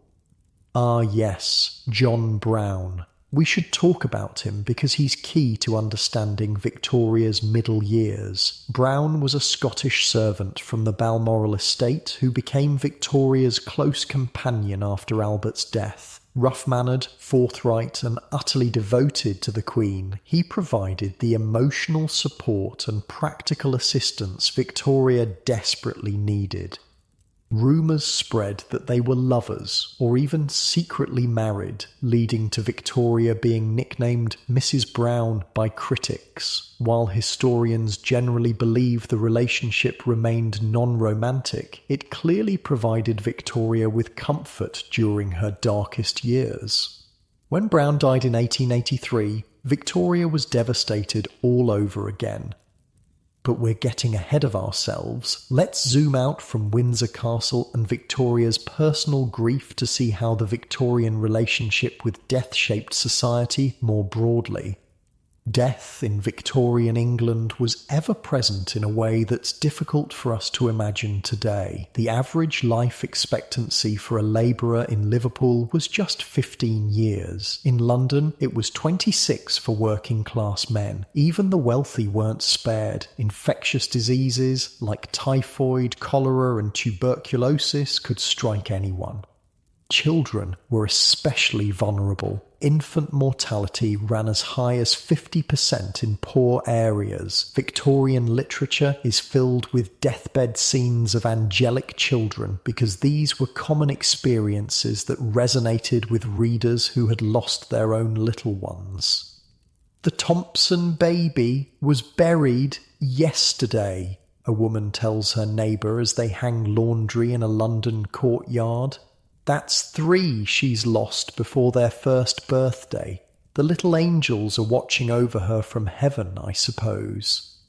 This familiarity with death created a culture where mortality was acknowledged and prepared for rather than denied. Victorians invested heavily in the good death, a peaceful passing at home, surrounded by family, with time for proper farewells and spiritual preparation.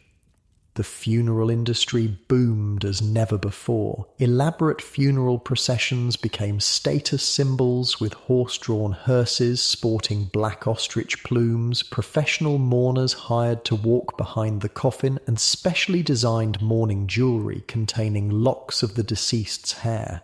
For the wealthy, funerals could be extraordinarily lavish affairs. When the Duke of Wellington died in 1852, his funeral procession included a purpose-built funeral car that weighed 18 tons, drawn by 12 black horses. Over 1 million people lined the streets to watch.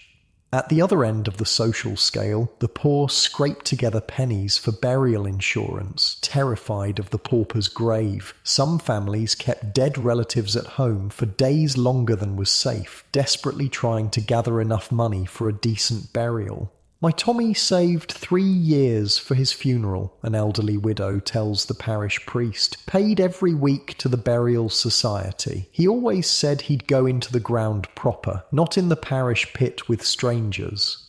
This preoccupation with death wasn't just about fear or superstition. In an era of rapid change and scientific advancement, death remained the great unknown, a mystery that science could study but not solve. This tension between rationalism and spirituality played out in fascinating ways.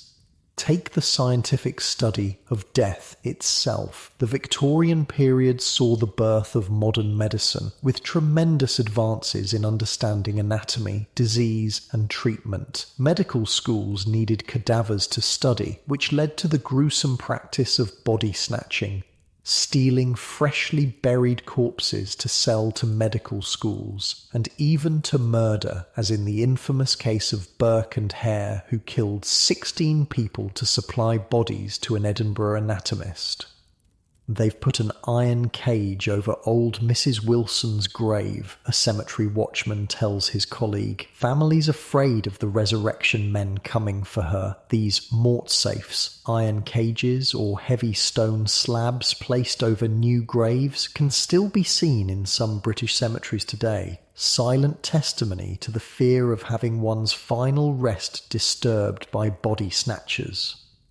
The medical advances of the Victorian era were remarkable. Anesthesia was first used in 1842, transforming surgery from a torture to be endured to a painless procedure. Antiseptic techniques pioneered by Joseph Lister in the 1860s dramatically reduced deaths from post-surgical infections. Florence Nightingale revolutionised nursing during the Crimean War, establishing it as a respectable profession based on scientific principles.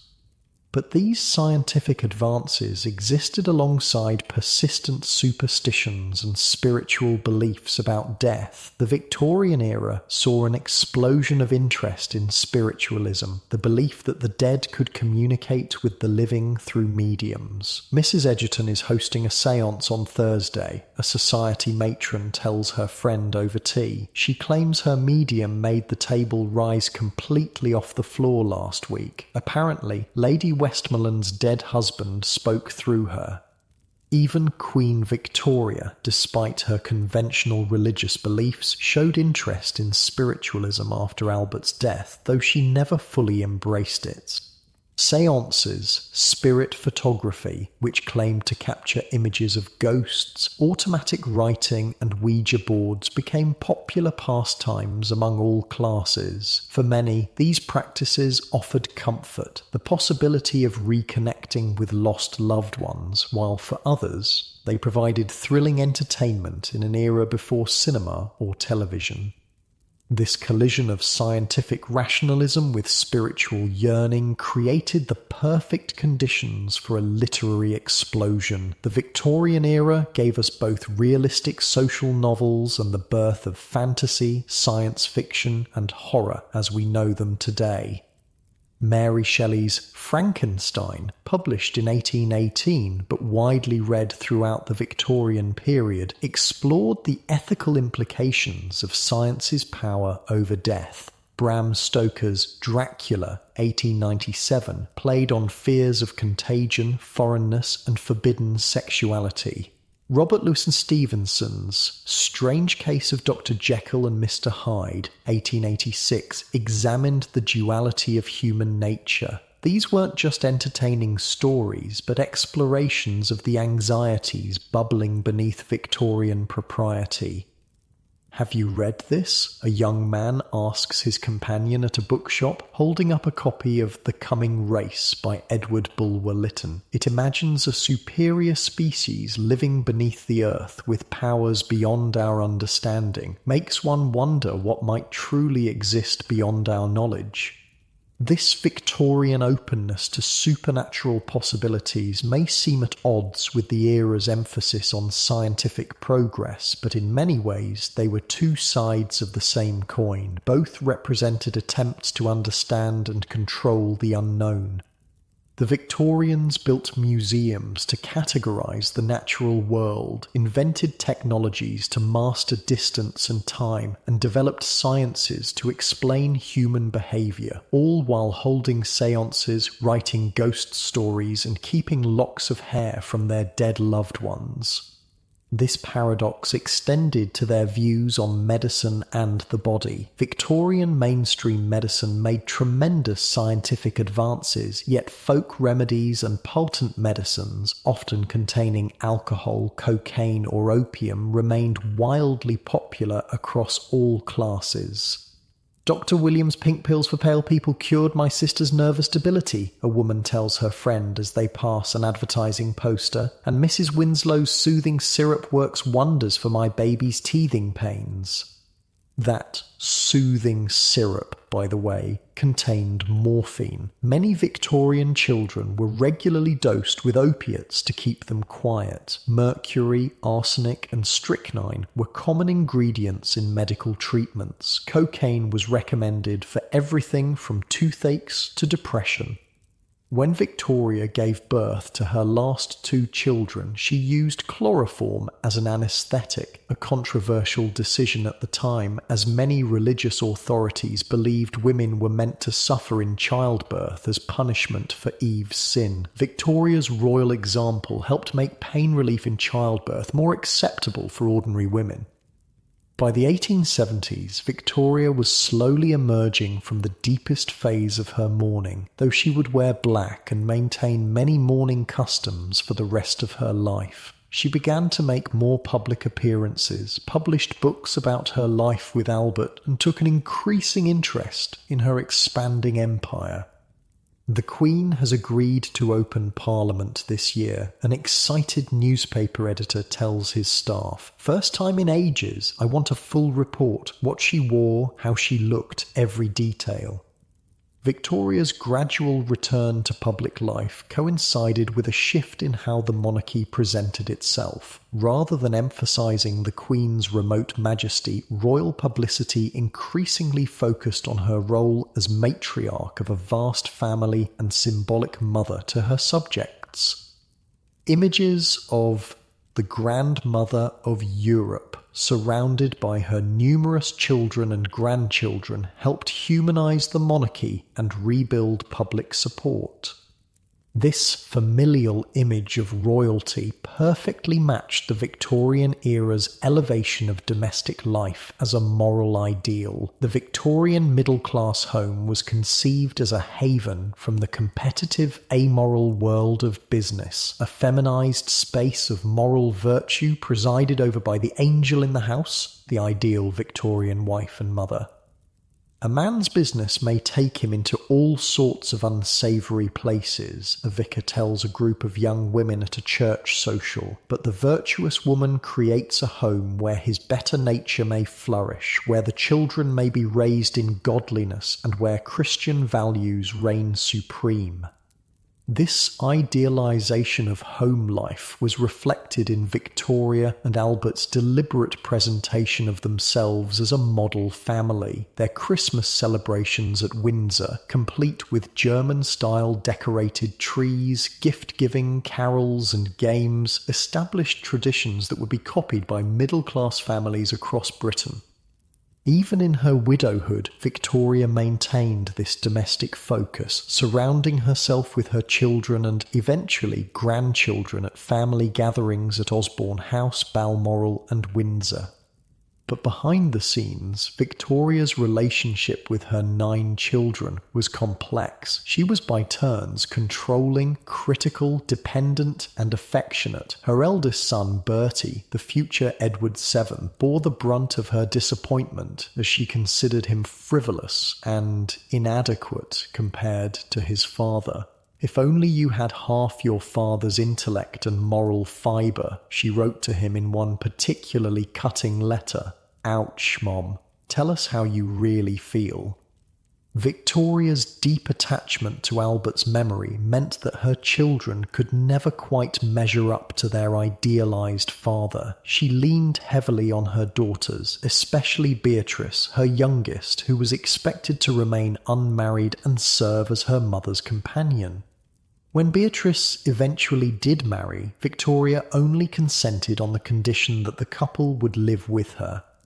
"The princess looks happy today," observes a lady-in-waiting to her colleague as they watch Beatrice walking in the gardens with her husband, "though I understand the Queen still requires her to spend every evening reading to her."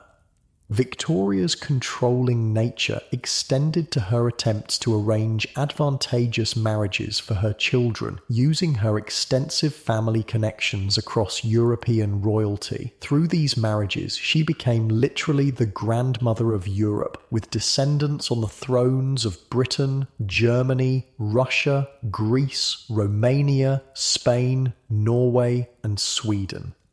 This web of royal relationships would later have dramatic consequences during World War I, when the crowned heads of Britain, Germany, and Russia, all Victoria's grandchildren, found themselves at war with one another. As the 1870s progressed, Britain continued its transformation. The second wave of industrialisation brought new technologies, telephones, typewriters, electric lighting, and improved transportation. Cities expanded outward, with new suburbs connected by omnibuses and commuter railways. Department stores offered middle-class consumers unprecedented choice in clothing, furnishings, and luxury goods. Yet Victoria herself remained somewhat apart from these changes, living much as she had in earlier decades despite the modernising world around her. She disliked the telephone, was suspicious of newfangled electric lights, preferring candles and oil lamps, and maintained formal court customs that were increasingly seen as anachronistic. The Queen insists dinner be served exactly as it was in the Prince's day, an exasperated royal cook tells his assistant. 40 years and the menu hasn't changed. Victoria's devotion to Albert's memory never faded. In the decades after his death, she commissioned numerous memorials. The Royal Albert Hall, the Albert Memorial in Kensington Gardens, and statues across the country and empire. She kept fresh flowers daily on his tomb in the Royal Mausoleum at Frogmore. In her private moments, she still spoke to him, wrote journal entries addressed to him, and believed he watched over her from heaven. When she finally died in 1901, her funeral instructions specified that she be buried with Albert's dressing gown and a plaster cast of his hand, and that a lock of John Brown's hair and his photograph be placed in her coffin, final gestures of devotion to the two men who had meant most to her in life. The Victorian relationship with death, personal, ritualised and acknowledged, stands in sharp contrast to our modern tendency to medicalise, institutionalise and avoid discussing mortality. Their elaborate mourning customs may seem excessive to us, but they provided structure and social support during bereavement in a world where death was a constant companion. As you lie in your comfortable, clean bed tonight, far from the typhoid that killed Albert or the cholera that devastated Victorian cities, consider how these 19th century attitudes toward mortality shaped our modern world, from our funeral practices and cemetery designs to our literary traditions and medical ethics. The Victorians lived with death as an ever-present reality. They built a culture that acknowledged its inevitability while creating meaning through remembrance, ritual, and the hope of reunion beyond the grave. Victoria's 40-year mourning for Albert may seem extreme to modern eyes, but it reflected her era's understanding that grief wasn't something to get over, but rather to incorporate into a life forever changed by loss.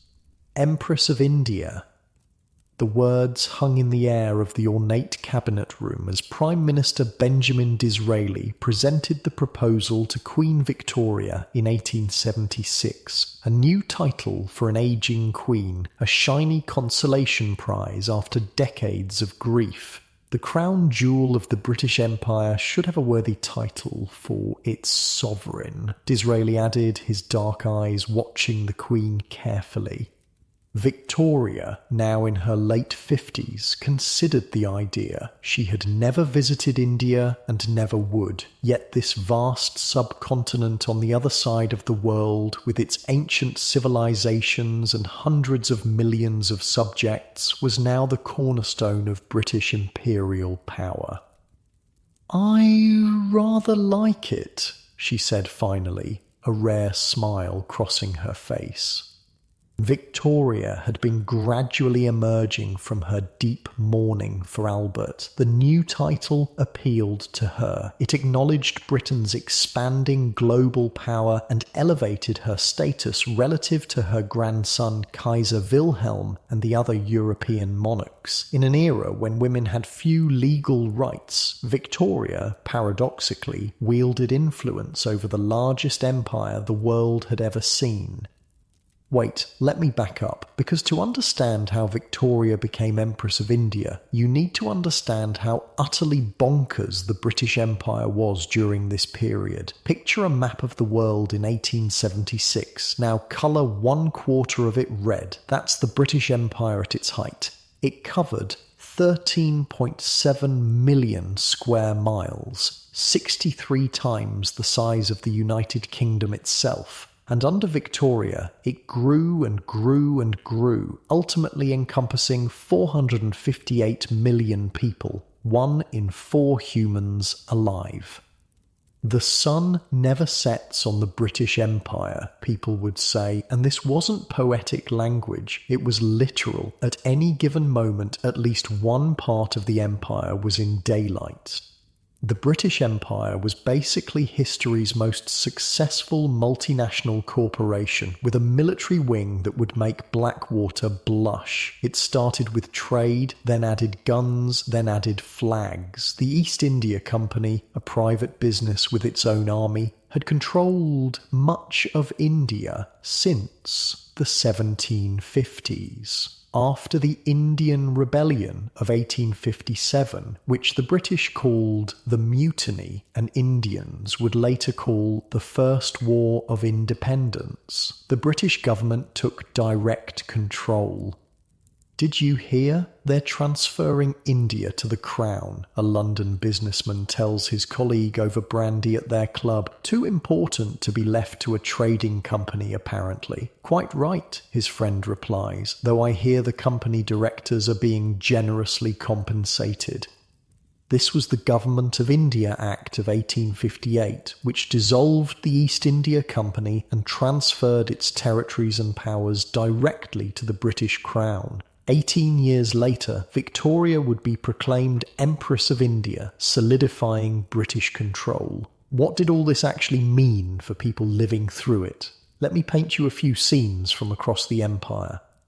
Imagine you're in Bombay, now Mumbai, in 1877. The city is sweltering under the pre-monsoon heat. Colonial buildings, imposing structures of stone and brick in European styles, stand alongside traditional Indian architecture. The streets are a riot of colour, sound and smell.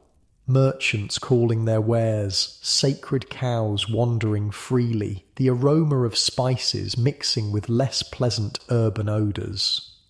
At the Grand Bombay Durbar, a ceremonial gathering, British officials in formal attire, uncomfortably hot in their wool uniforms, proclaim Victoria as Empress of India. Local princes in magnificent jewels and fine silks are required to bow before a portrait of a woman they've never seen, who lives 4,500 miles away. British military bands play God Save the Queen, while artillery fire thunderous salutes.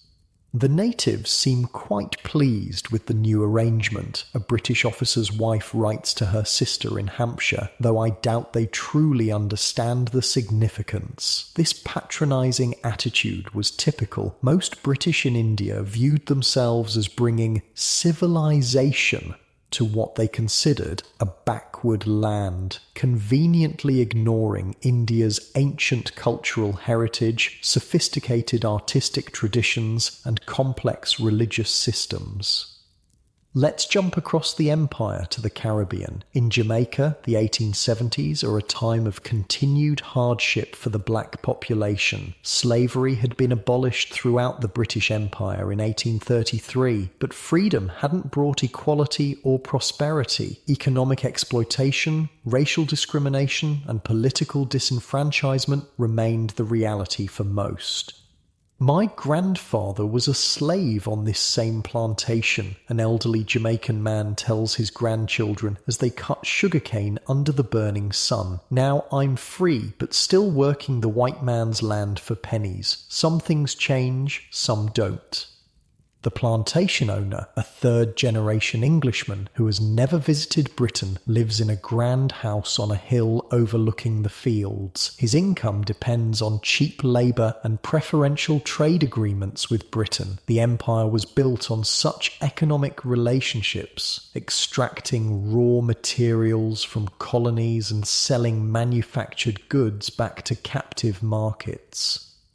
Now to Australia, where the indigenous Aboriginal population has been devastated by disease, violence and displacement since British colonisation began in 1788. By the 1870s, their numbers have been reduced by as much as 90% in some regions. Meanwhile, British settlers are establishing sheep stations, mining operations and cities across the continent. In Melbourne, a prosperous city built on the gold rush of the 1850s, a wealthy wool merchant sits on his veranda reading the latest news from London, which arrived by steamship 6 weeks after publication. They've made Her Majesty Empress of India, he tells his wife. Seems appropriate. The empire keeps growing. Perhaps we'll have all of Africa next. His prediction wasn't far off. The latter part of Victoria's reign saw the scramble for Africa, when European powers divided the continent among themselves with little regard for existing cultures, languages, or political systems. Britain took the lion's share, including Egypt, Sudan, Uganda, Kenya, South Africa, and more. Back in London, these far-flung territories were represented by exotic products flooding into British shops: tea from India, coffee from Jamaica, gold from Australia, ivory from Africa. The Great Exhibition of 1851 had showcased imperial treasures, and now ordinary British consumers could purchase goods from around the world. Have you tried the new Ceylon tea? A middle-class housewife asks her friend during a shopping trip. Much more delicate flavour than the Chinese variety, and supports our empire rather than the celestial kingdom. For the Victorian middle and upper classes, empire was largely experienced through consumer goods, investment opportunities, and a sense of national pride. The darker aspects, exploitation, cultural destruction, racial violence, were conveniently distant and easily ignored. But the empire wasn't just about economics, it was also driven by missionary zeal, both religious and cultural. Victorian Britain saw itself as bringing Christianity, civilization, and progress to backward peoples. This self-serving narrative justified conquest and exploitation while soothing potential moral qualms. "We have a duty to these people," declares a passionate young missionary at a church fundraising event in Yorkshire, "to bring them the light of Christ and rescue them from heathen darkness." His audience nods approvingly and reaches for their purses. Missionary societies raised enormous sums to send earnest young Britons around the world to convert indigenous populations. These missionaries often learned local languages, provided education and medical care, and sometimes advocated against the worst abuses of colonial rule, but they also undermined traditional cultures and religions and served as a vanguard for imperial expansion. Wait, I need to tell you about one of my favourite stories from the Victorian Empire, because it perfectly captures the bizarre contradictions of the whole enterprise. In 1876, the same year Victoria became Empress of India, British forces were fighting the Asante Empire in what's now Ghana. The British invaded, looted the Asante capital of Kumasi, and demanded a huge indemnity. When they left, they took with them the young Prince Kofi Karikari as a guest, read hostage to ensure payment. This teenage African prince was brought to England and in one of history's weird twists ended up being educated at a Quaker school where he became friends with the sons of missionaries. He later studied at an agricultural college and returned to Africa as an adult. This kind of thing happened constantly in the Victorian Empire, strange cultural collisions that produced unexpected outcomes. The empire wasn't just about Brits imposing their will on others, it was a complex web of exchanges, adaptations, resistances, and compromises. But the core reality was still fundamentally unequal power. British gunboats, rifles, and economic might meant they could generally get their way when they really wanted to. Victoria herself had complex views on the empire and its peoples. On one hand, she held many of the racial prejudices common in her era. On the other, she sometimes showed surprising openness to other cultures, particularly Indian. After becoming Empress of India, Victoria developed a genuine interest in Indian affairs and culture. She employed Indian servants at court, learned Urdu phrases, and even developed a close friendship with an Indian Muslim servant named Abdul Karim. The Queen has that Indian fellow serving her personally now, whispers a shocked lady-in-waiting to her colleague, and I hear she's taking language lessons from him. Abdul Karim came to England in 1887 as a gift from India to serve during Victoria's Golden Jubilee. He was originally just a waiter, but Victoria liked him and quickly promoted him to Munshi, teacher. He taught her Urdu, told her about Indian customs, and became one of her closest companions in her later years. The royal household was scandalised. Victoria's family, courtiers, and government officials were openly racist toward Karim and tried repeatedly to get rid of him. Victoria, stubborn as ever, defended him fiercely. The Queen Empress has commanded that her Indian secretary be treated with the same respect as her European attendants, reads an angry memo Victoria sent to her household. Victoria's interest in India went beyond Karim. She advocated for fair treatment of Indian princes, insisted on learning about Hindu and Muslim customs, and sometimes pushed back against the more extreme racist policies her government proposed. But these were modest countercurrents against the massive tide of imperial exploitation. For most subjects across the empire, Queen Victoria was an abstract figure, a face on a coin or a portrait in a government office. Few could reconcile the grandmotherly woman in her black widow's weeds with the enormous imperial machinery operating in her name. In India, the Raj, British rule, reorganised agriculture toward export crops, contributing to famines that killed millions. In Africa, arbitrary borders drawn by European diplomats divided ethnic groups and forced traditional enemies together, creating problems that would explode after independence. In Australia and Canada, Indigenous children were taken from their families and placed in residential schools to civilise them, causing generational trauma. And yet the empire also built railways, schools, and hospitals. It spread the English language, which would become a global lingua franca. It established legal systems and bureaucracies that many post-colonial nations would maintain after independence. Like most historical phenomena, its legacy defies simple moral judgment. My uncle went out to India with nothing but his education, a young clerk tells his friend in a London pub. Now he's a district commissioner with a big house and 10 servants. Could never have that life here. The empire created opportunities for ambitious young Britons who couldn't find advancement at home, second sons who wouldn't inherit land, educated women with few prospects in Britain, working class men with technical skills, all could find opportunities across the empire that were unavailable in the rigid class system at home.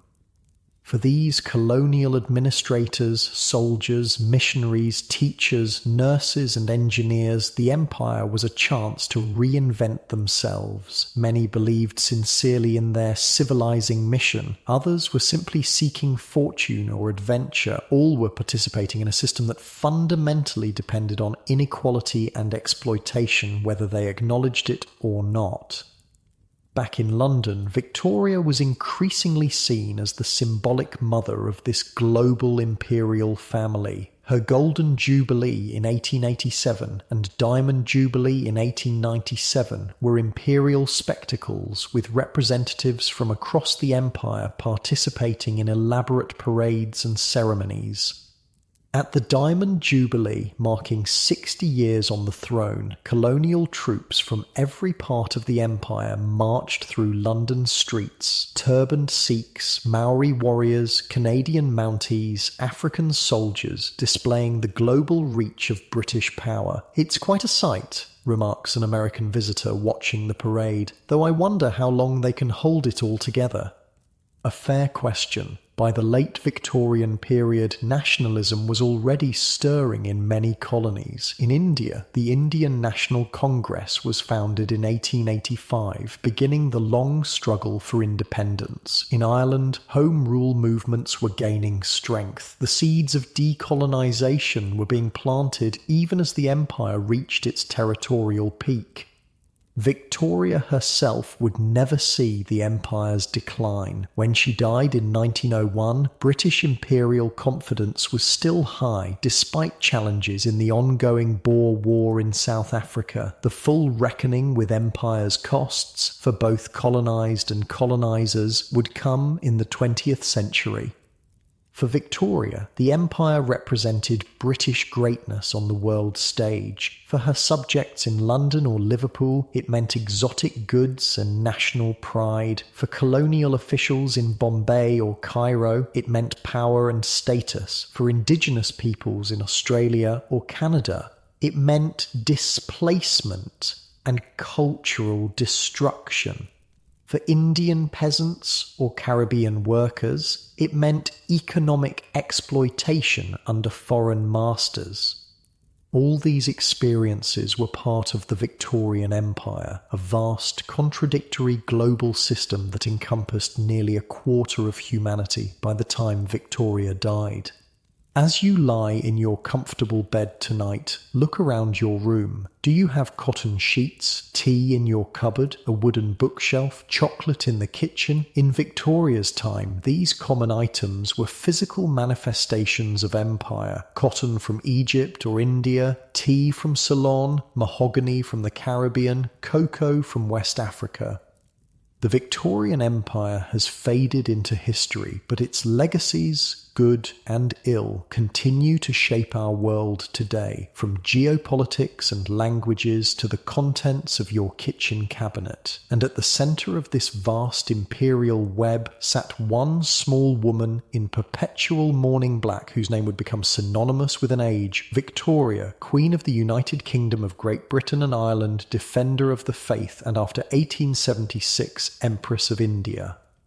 The carriage rattles to a stop at King's Cross Station, and you step out onto the bustling platform. The year is 1885. The massive iron and glass roof soars overhead, sunlight streaming through in diagonal shafts that cut through the steam and smoke.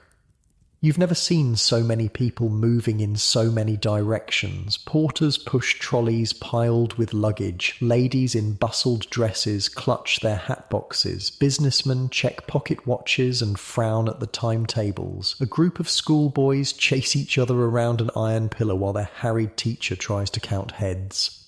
And dominating it all, the trains, massive iron beasts hissing steam, their polished brass fittings gleaming. They're lined up at the platforms like impatient thoroughbreds, ready to thunder off to Edinburgh or York or Manchester or 100 other destinations.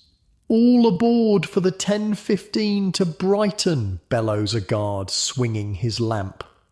This, right here, is the beating heart of Victorian innovation. The railway. Nothing, not electricity, not factories, not even the telegraph, transformed life in the 19th century more completely than these iron roads and the steam engines that travelled them. First time in London, miss? Asks a porter, noting your wide-eyed amazement.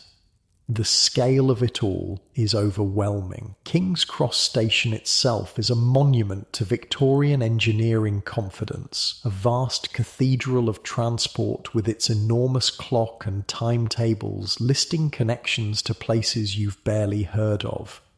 It's hard for us to comprehend how utterly the railways revolutionised human existence. For all of history, until the early 1800s, the fastest anyone could travel over land was the speed of a galloping horse, maybe 25 miles per hour at maximum, and not sustainable for long distances.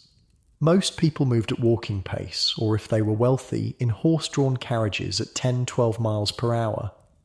Then suddenly, ordinary people could travel at 50, 60, even 70 miles per hour. Distances that once took days could be covered in hours. The world literally shrank. My grandfather rode the first passenger railway in 30, an elderly gentleman tells his wide-eyed grandson, as they wait for their train. The rocket they called the engine. People thought the speed would scramble your brains or make your blood boil.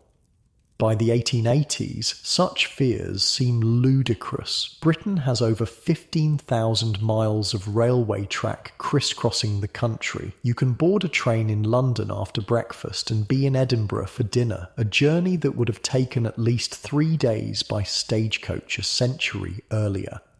Standardised time has been introduced across the country to make timetables work, replacing the local solar time that once had noon occurring at different moments in different towns.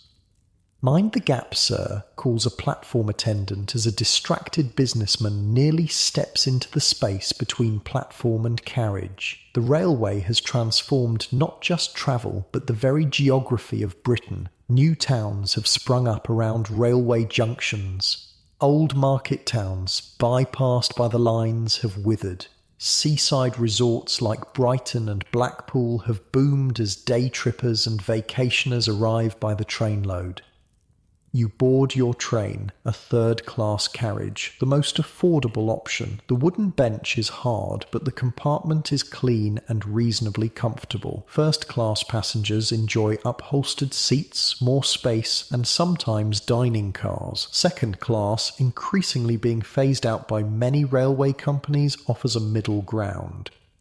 With a whistle and a lurch, the train pulls away from the station. The rhythmic clacking of wheels on track is hypnotic as London slides past the windows. Rows of identical brick houses, factories belching smoke, church spires, and then gradually green fields and hedgerows as you leave the city behind.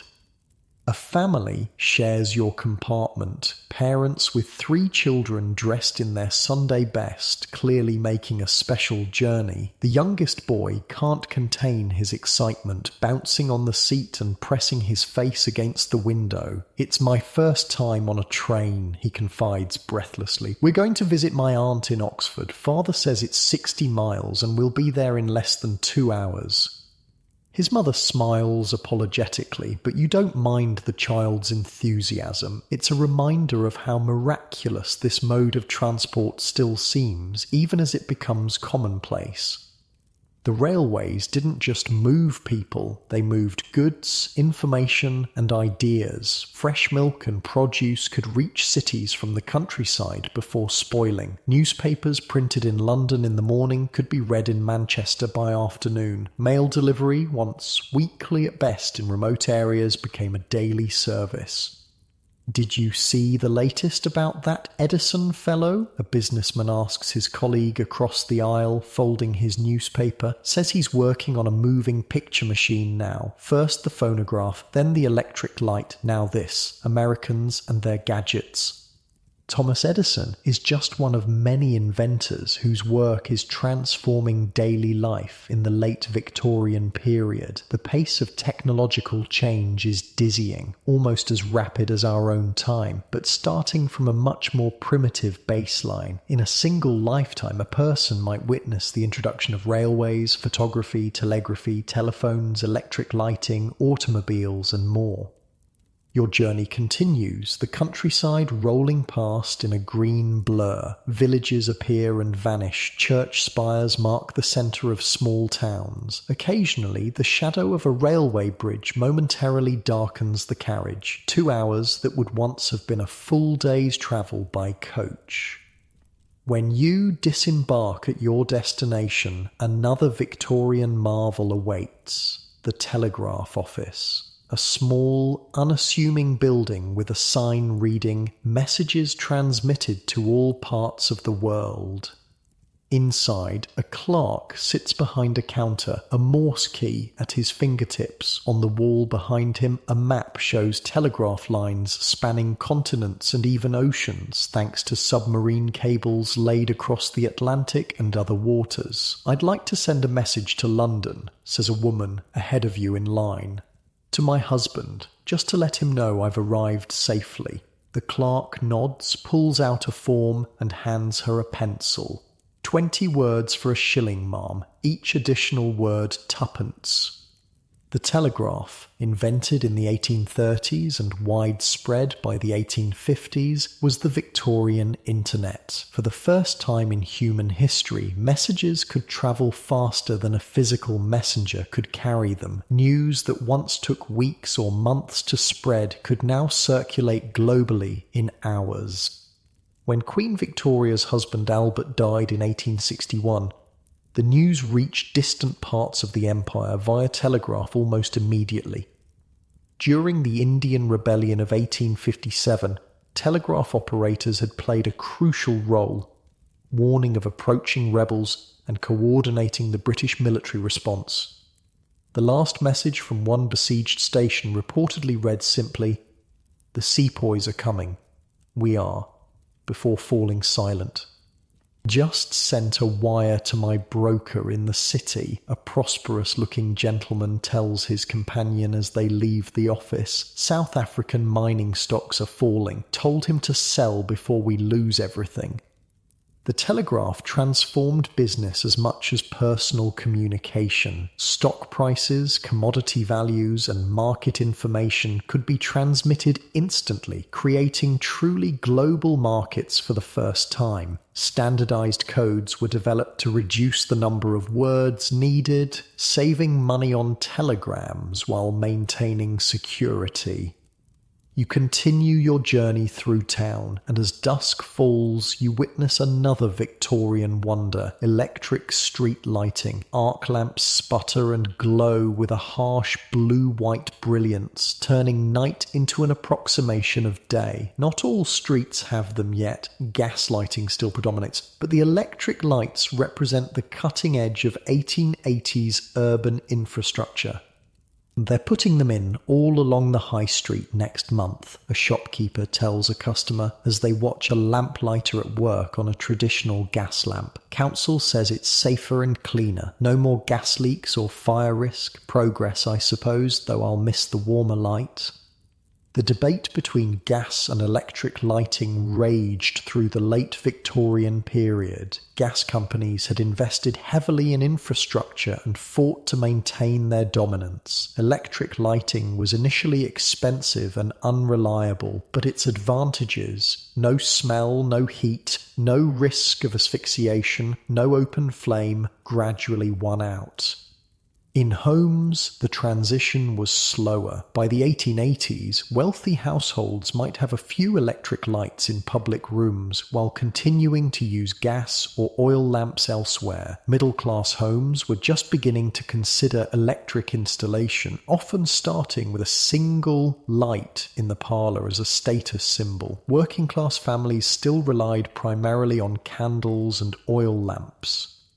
You find lodging for the night at a moderately priced hotel that proudly advertises electric bell in every room. Not electric lighting, but an electric call button to summon service. Small innovations were often adopted before larger systems changed. The next morning after breakfast, you set out to explore further. Your destination? A telephone exchange, one of the newest technological marvels of the 1880s. The telephone, patented by Alexander Graham Bell in 1876, was still a rarity in Britain. By 1881, London had only about 750 telephone subscribers. The instruments themselves were cumbersome, separate mouthpiece and earpiece, with a hand crank to generate a ringing current. "National Telephone Company," announces the receptionist as you enter the exchange building. "Do you wish to place a call?" Behind her, a room full of young women, telephone operators, sit before a massive switchboard connecting calls by physically plugging cables into the appropriate sockets. Their dexterity is remarkable as they juggle multiple connections, speaking clearly and precisely into their mouthpieces. "Number, please," you hear them repeating as they work. "Most of our subscribers are businesses," the receptionist explains when you inquire. "Law firms, newspaper offices, factories, a few wealthy private homes. Dr. Campbell has one installed at his surgery so patients can make appointments without travelling. Quite revolutionary." The telephone was initially viewed as a business tool rather than a social one. Early marketing emphasized its practical uses, summoning a doctor in emergencies, conducting business transactions, coordinating deliveries. The idea of using it for casual conversation seemed frivolous to many Victorians. "My wife wants one in our home," confides a businessman waiting to place a call. "Says she could chat with her sister across town without having to pay a call in person. I told her that's what servants and calling cards are for. Besides, who wants those unsightly wires running into one's home?" Aesthetics were a genuine concern in Victorian adoption of new technologies. Telephones, electric lights, and other innovations often clashed with Victorian decorative sensibilities, which favoured ornate covered surfaces. Manufacturers quickly learned to disguise technological intrusions, hiding telephone components in wooden cabinets carved to match existing furniture, designing light fixtures that resembled gas lamps, and creating electric kettles that looked like traditional stovetop models.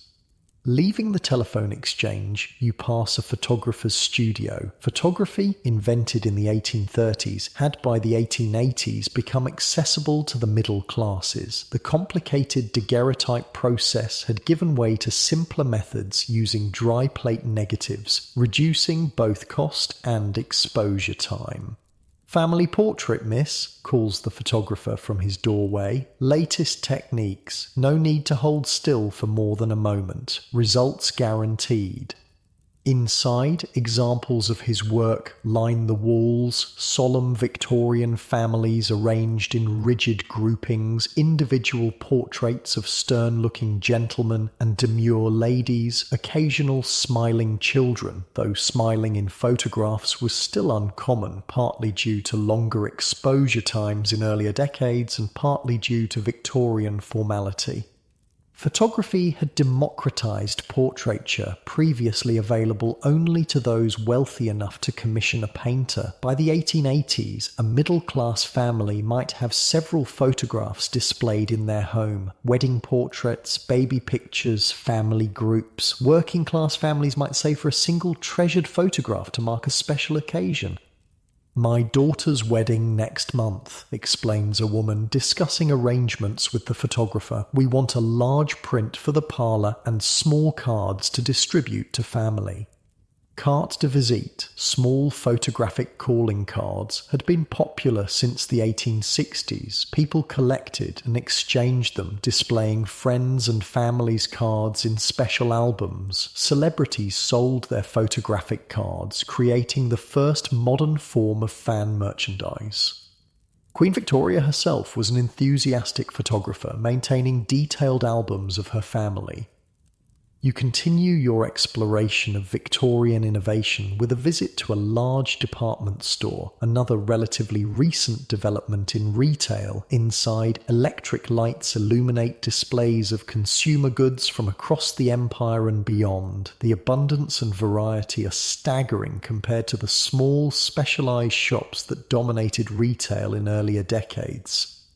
"We've just received the new Singer sewing machines," a saleswoman tells a customer. "Much easier to operate than the previous model. Every modern household should have one." The sewing machine, patented in its modern form in the 1840s and mass-produced by the 1850s, had transformed both commercial clothing manufacturing and home sewing. Ready-made clothing became more available and affordable, while home seamstresses could produce garments much more quickly than by hand. "My wife completed a dress in 2 days that would have taken weeks before," enthuses a man examining the latest model. "Saves money too. No need for a seamstress for basic items."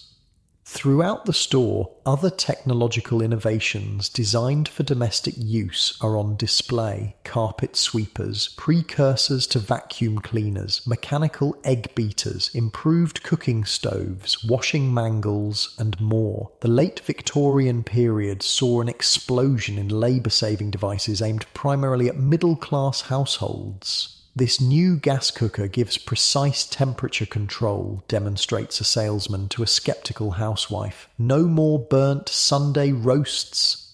For the wealthy, these innovations meant greater convenience and often reduced staff requirements. For the middle classes, they offered the possibility of comfortable domestic life with fewer or no servants. For the working classes, many remained out of reach, though their manufacturing created jobs in factories and workshops. As evening approaches, you make your way to another marvel of Victorian engineering. The London Underground, the world's first underground railway, opened in 1863. By the 1880s, several lines operate beneath the streets of London, powered initially by steam locomotives and gradually transitioning to electric traction. Descending the stairs to the platform, the distinctive smell hits you, a mixture of coal smoke, steam, dust, and humanity. Despite ventilation shafts built into the tunnels, the atmosphere is thick and somewhat oppressive. Passengers crowd the platform, remarkably diverse in class and occupation. A democratic space in class-conscious Victorian society. "Mind your step," calls a guard as a train pulls into the station, brakes squealing against iron wheels. The carriages are lit with gas lamps, making them bright islands in the tunnel darkness. You board along with the evening crowd, office workers heading home, shop girls finished with their long shifts, theatre-goers dressed for an evening's entertainment. "Used to be terrified of these underground trains," an elderly woman confides to her companion. "Thought the tunnels would collapse or we'd suffocate from the smoke. Now I take it weekly to visit my daughter in Paddington. Couldn't manage the distance otherwise at my age."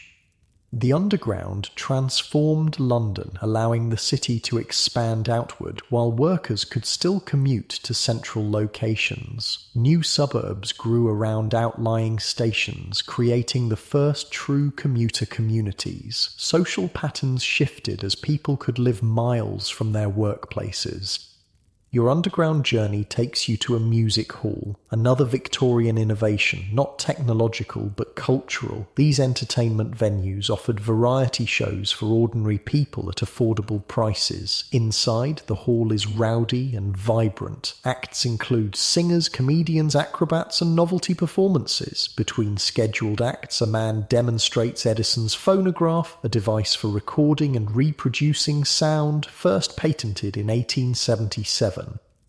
You can hear the voice of someone miles away or someone who died years ago, he proclaims as the audience listens in wonder to the scratchy but recognizable reproduction of a popular song. The phonograph was one of many innovations that recorded or preserved aspects of reality previously ephemeral. Photography captured images, the phonograph captured sound, and another invention, not yet perfected but much discussed, promised to capture motion. They're working on moving photographs now, an enthusiastic young man tells his friends during the intermission. Imagine seeing a train coming right at you or waves breaking on a shore all on a screen.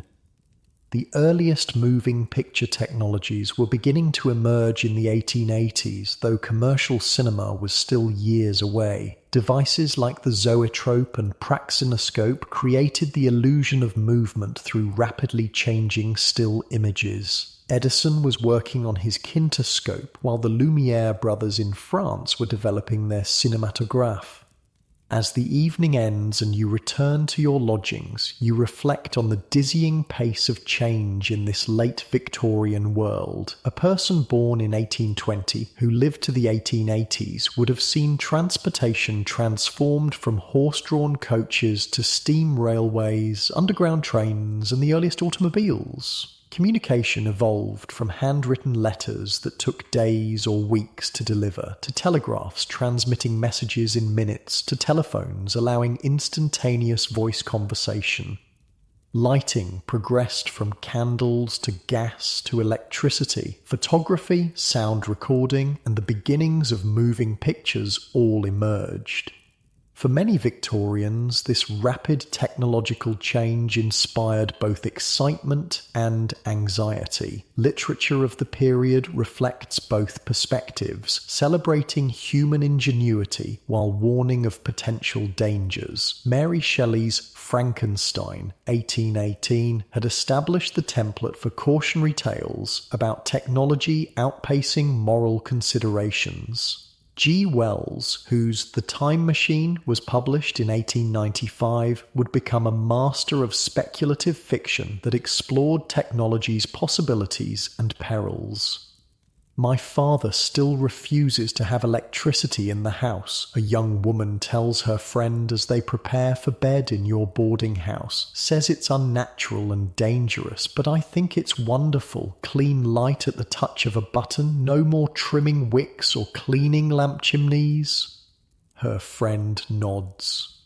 My brother works for the telephone company. Says in 20 years every house will have a telephone and electric lights.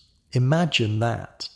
Indeed, the innovations that seemed miraculous or frightening to Victorians would become commonplace to their children and grandchildren. The technological groundwork laid during Victoria's reign in transportation, communication, manufacturing, and household technology created the foundation for the modern world. As you drift off to sleep, the distant whistle of a steam train mingles with the occasional clop of horse hooves on cobblestones outside your window, the old and new coexisting in that transitional moment that was the late Victorian age. The world was changing faster than at any previous time in human history, creating possibilities that earlier generations could hardly have imagined. And at Osborne House on the Isle of Wight, the ageing Queen Victoria, who had seen her realm transformed from a primarily agricultural society to an industrial and technological powerhouse, dictated letters by lamplight, having never fully embraced electric lighting in her private rooms. Like many of her subjects, she straddled two worlds, the traditional past and the innovative future, as the century named after her drew to a close. Snow falls gently outside the bay window of the Thompson family home in December 1890. Inside, a fire crackles in the grate, casting warm light across the crowded but cosy parlour. Mrs. Thompson adjusts a strand of holly on the mantelpiece while her husband reads the newspaper in his armchair. Their three children sit on the rug, playing with a wooden train set. a treasured Christmas gift from the previous year. This scene, the quintessential Victorian Christmas, would have been completely unrecognisable to Britons just 60 years earlier. Before Victoria's reign, Christmas was a minor holiday, often marked with church attendance and perhaps a special meal, but nothing like the elaborate celebration it would become. "I think we'll put the tree in front of the window this year," Mrs. Thompson says, glancing around the parlour. "The neighbours will be able to see it when they pass." The Christmas tree, that cornerstone of modern holiday celebrations, was largely unknown in Britain until Victoria and Albert popularised it. Albert brought the tradition from his native Germany, and when the Illustrated London News published an engraving of the royal family, gathered around their decorated tree in 1848, a new tradition was born. By the 1890s, Christmas trees were a must-have for middle-class families. "Can we decorate it tonight, Mama?" asks 8-year-old Emily, looking up from her toys. "I've been practicing Silent Night to sing when we light the candles." "Perhaps tomorrow, dear. Your father needs to bring it home from Mr. Wilson's shop first."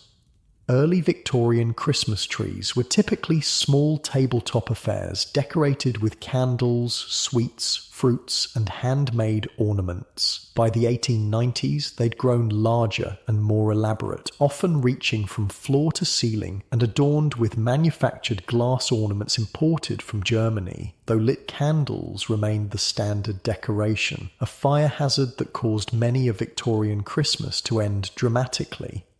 Christmas cards, another Victorian innovation, sit on the mantelpiece alongside the holly. The first commercial Christmas card was produced in 1843, the same year Charles Dickens published A Christmas Carol. By the end of the century, sending and receiving cards had become a major part of the holiday season, with elaborate designs featuring robins, snow scenes, flowers, and cherubic children.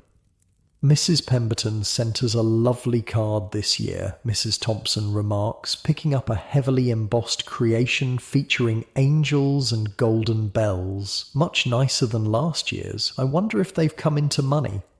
This casual social reconnaissance through Christmas cards was part of the complex web of Victorian middle-class relationships. Every detail, the quality of a card when it arrived, how it was signed, carried social significance to those fluent in the unwritten rules of Victorian etiquette. The Thompson home itself is a perfect example of middle-class Victorian domestic ideals. The semi-detached house in a respectable suburb features that Victorian innovation, distinct rooms for distinct purposes. The front parlour, where we find the family this evening, is reserved for receiving visitors and family gatherings. A back parlour serves as a dining room. Upstairs are bedrooms and a small bathroom with running water, a luxury still not universal in the 1890s. Every inch of space is filled with furniture and decorative objects. Bare surfaces were considered unattractive in Victorian design. The parlour contains a piano, multiple armchairs and side tables, a chaise lounge, several standing lamps, multiple framed photographs and prints, potted plants, decorative plates, figurines, embroidered cushions, a large carpet, heavy drapes and wallpaper featuring an elaborate repeating pattern. To modernise, it would seem cluttered and overstuffed. To Victorians, it represented comfort, prosperity and good taste. "Papa, will we have roast goose for Christmas dinner?" asks 10-year-old William, setting aside a toy soldier. "I believe your mother has ordered one from the butcher," Mr. Thompson answers, lowering his newspaper, "along with all the proper trimmings."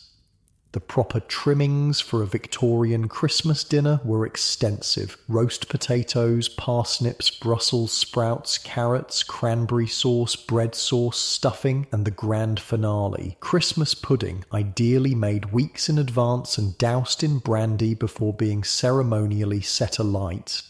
This elaborate Christmas celebration, with its trees, cards, carols, gifts, and feasting, was largely a Victorian creation, a domestic ritual centered around children and family togetherness. It reflected the Victorian elevation of home as a sacred space and childhood as a special, protected time of life. "Emily, come here and let me fix your hair before bedtime," Mrs. Thompson calls, setting aside her needlework. "You look like you've been dragged through a hedge backwards."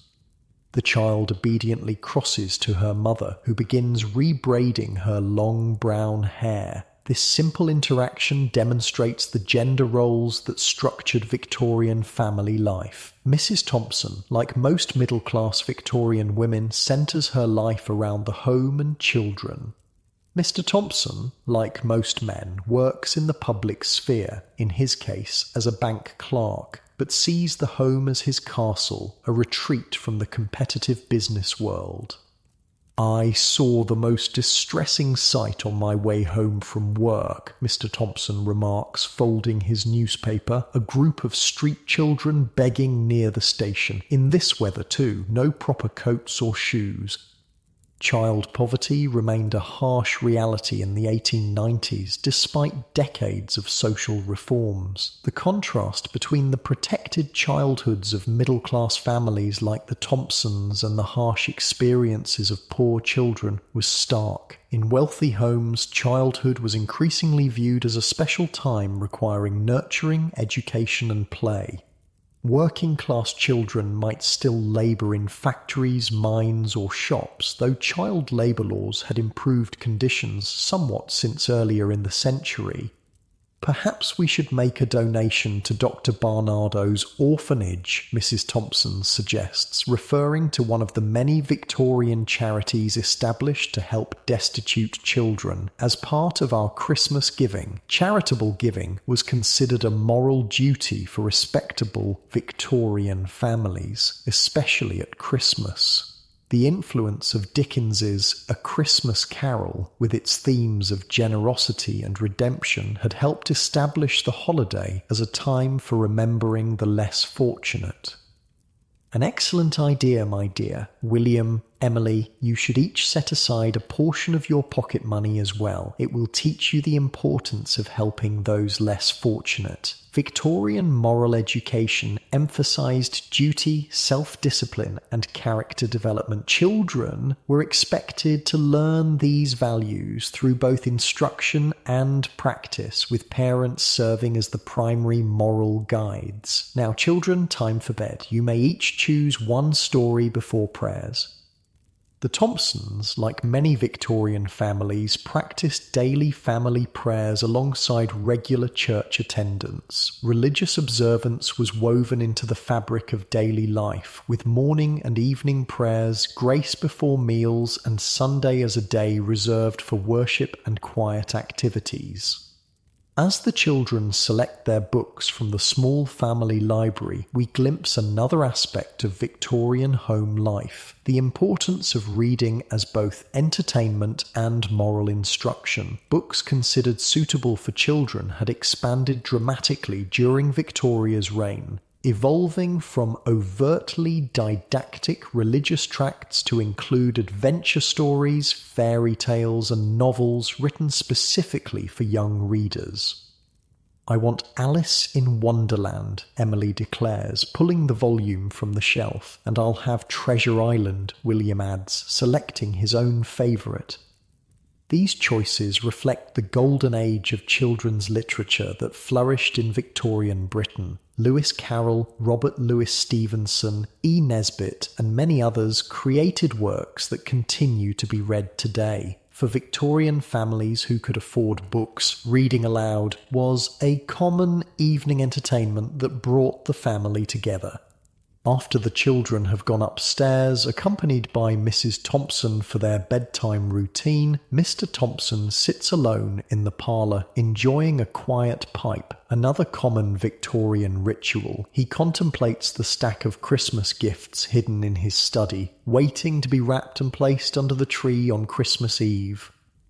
The Victorian gift-giving tradition had evolved substantially over the century. Early Victorian Christmas gifts were typically small, often handmade items, carved wooden toys, embroidered handkerchiefs, preserved fruits or nuts and candies. By the 1890s, the consumer revolution had transformed gift-giving into something more recognizable to modern eyes. Manufactured toys, books, clothing, and decorative items purchased from shops and department stores. "I hope Emily likes the doll's house," he murmurs to himself. "Took half my Christmas bonus."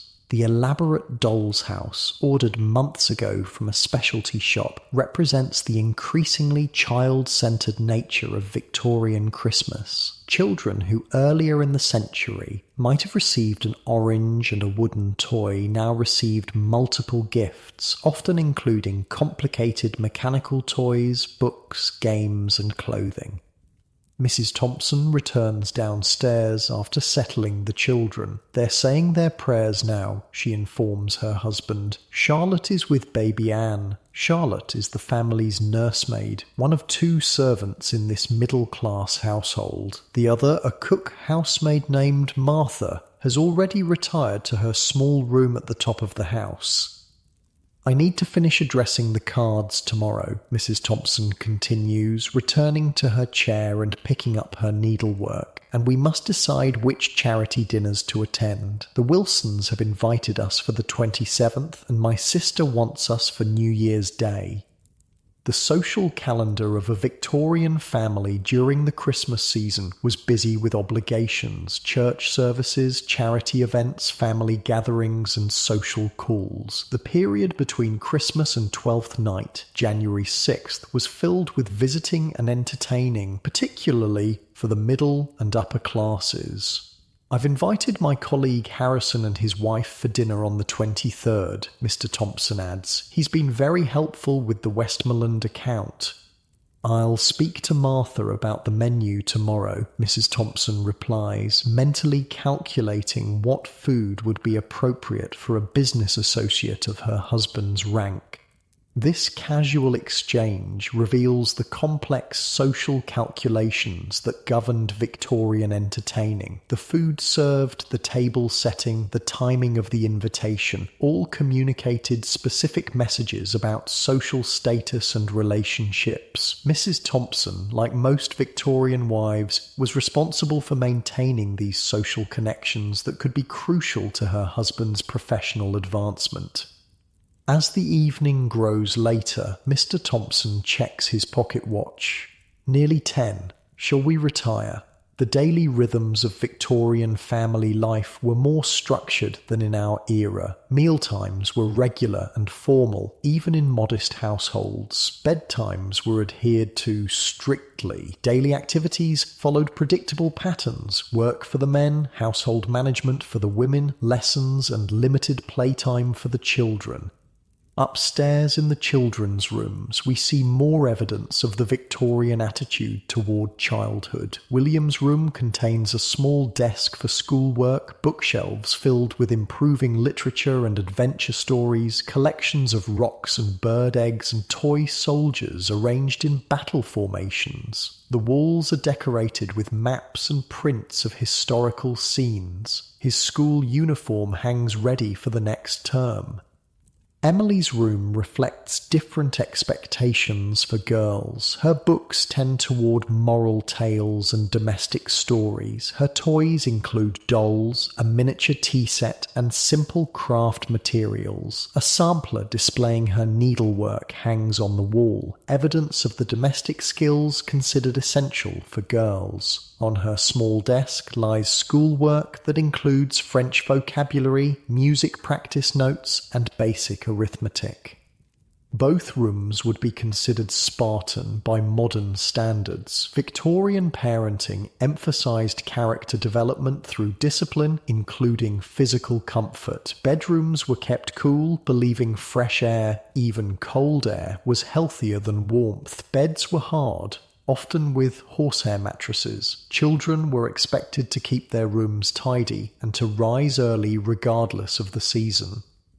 In the nursery, Baby Anne sleeps in an elaborate wooden crib, carefully monitored by Charlotte the nursemaid. Middle-class Victorian mothers typically employed nursemaids for infant care, though changing attitudes toward motherhood meant they were more involved than aristocratic mothers of previous generations. Anne will remain primarily in the nursery until she's old enough to join family meals and activities, usually around age 4. This separation of children by age was characteristic of Victorian child rearing. Babies and toddlers belonged in the nursery. Older children increasingly participated in family life while receiving education appropriate to their gender, and adolescence began preparation for adult roles, university or profession for boys, domestic and social skills for girls. Back downstairs, Mr. and Mrs. Thompson complete their evening routine. The fire is banked to last through the night, the parlour is tidied, the house is locked and checked, gas lights are extinguished except for a single flame kept burning in the hallway for safety. In the master bedroom, Mrs. Thompson removes the numerous pins from her hair, letting it fall down her back as she sits at her dressing table. The elaborate hairstyle that appears so effortless in public requires considerable time and skill to create each morning. She removes her jewellery, placing it carefully in a decorative box, a gift from her husband on their 10th anniversary. Mr. Thompson winds his pocket watch and places it on his bedside table. The routine is comfortable, established through years of marriage. Even in the private space of their bedroom, Victorian propriety is maintained. Nightclothes are modest and fully covering. Personal toilette is conducted with discretion. Despite the stereotype of Victorian prudishness, evidence from letters and diaries suggests many Victorian marriages included genuine affection and physical intimacy. Queen Victoria herself, in letters to her eldest daughter, described physical aspects of marriage as a blessed part of the relationship when based on love. I spoke with Dr. Jenkins today about Anne's cough, Mrs. Thompson mentions as she brushes her hair. He says it's nothing to worry about, just the damp weather. Good. Children are so susceptible in winter. This casual mention reflects a constant background worry in Victorian family life, childhood illness. Even in prosperous families like the Thompsons, diseases that are minor inconveniences today could become life-threatening. Diphtheria, scarlet fever, measles, whooping cough, these and other illnesses regularly claimed young lives across all social classes. Mrs. Parker's youngest died of diphtheria last week, Mrs. Thompson continues soberly. Their third child lost in 5 years. I can't imagine the grief. Child mortality, while improved from earlier decades, remained significantly higher than modern rates. Victorian culture developed elaborate mourning rituals, partly in response to this reality. The death of a child was a common experience, but never considered minor. Families kept locks of hair, posthumous photographs, and tiny personal items as mementos of deceased children. We are fortunate indeed, Mr. Thompson responds, looking out the window at the continuing snowfall. 3 healthy children, a comfortable home, sufficient income. Many would envy our situation. This attitude, a combination of gratitude, religious faith and stoicism, characterized much of Victorian middle-class outlook. Life contained hardships and uncertainties, but proper behaviour, hard work and moral living would be rewarded, if not always in this world, then certainly in the next. As the Thompsons prepare for sleep, other households across Victorian Britain are completing their own evening routines, each according to their class and circumstances. In a grand country house, aristocratic family members retire after an evening of music and cards, attended by ladies' maids and valets who will prepare them for bed, turn down their sheets and ensure their comfort. In a small rural cottage, a farming family banks the fire that provides both heat and cooking facilities, checks on livestock one final time, and retires to bed early to be ready for pre-dawn chores. In London's East End, a working-class mother settles multiple children into shared beds in a two-room apartment while her husband returns from a late shift at the docks. In a wealthy merchant's mansion, the lady of the house reviews household accounts and menus with her housekeeper before retiring, while downstairs, servants finish cleaning the kitchen and preparing for morning duties. These diverse households share certain commonalities despite their differences. The Victorian home, whether mansion or cottage, was idealised as a haven from the outside world, a moral space centred on family bonds. The actual experience varied widely based on class, income, location, and individual circumstances, but the ideal shaped everything from architecture to social expectations. For the Thompsons, like many middle-class Victorian families, home represented not just shelter, but identity. Their furnishings, decorations, routines, and relationships all communicated who they were or aspired to be within the complex social hierarchy of Victorian Britain.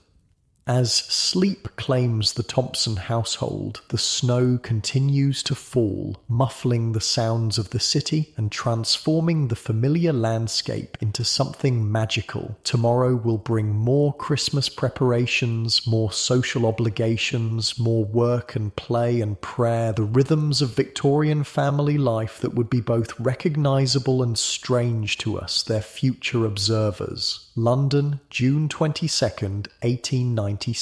The greatest street party in history.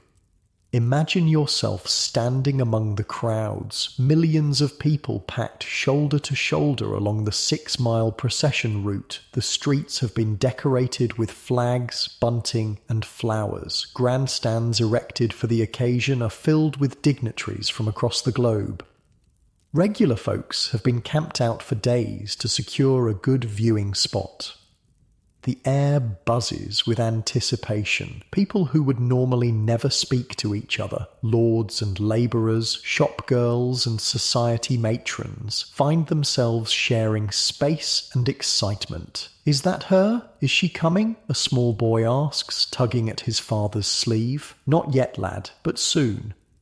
The Diamond Jubilee, marking 60 years of Victoria's reign, is a celebration unlike anything Britain has ever seen. It's part imperial spectacle, part national thanksgiving, part popular festival. It's also a moment for reflection on how profoundly the world has changed during this one woman's lifetime on the throne. "My grandfather saw her coronation," an elderly man tells the strangers standing near him. "Said she was just a slip of a girl, nervous as anything. Now look, she's ruled longer than any monarch in our history."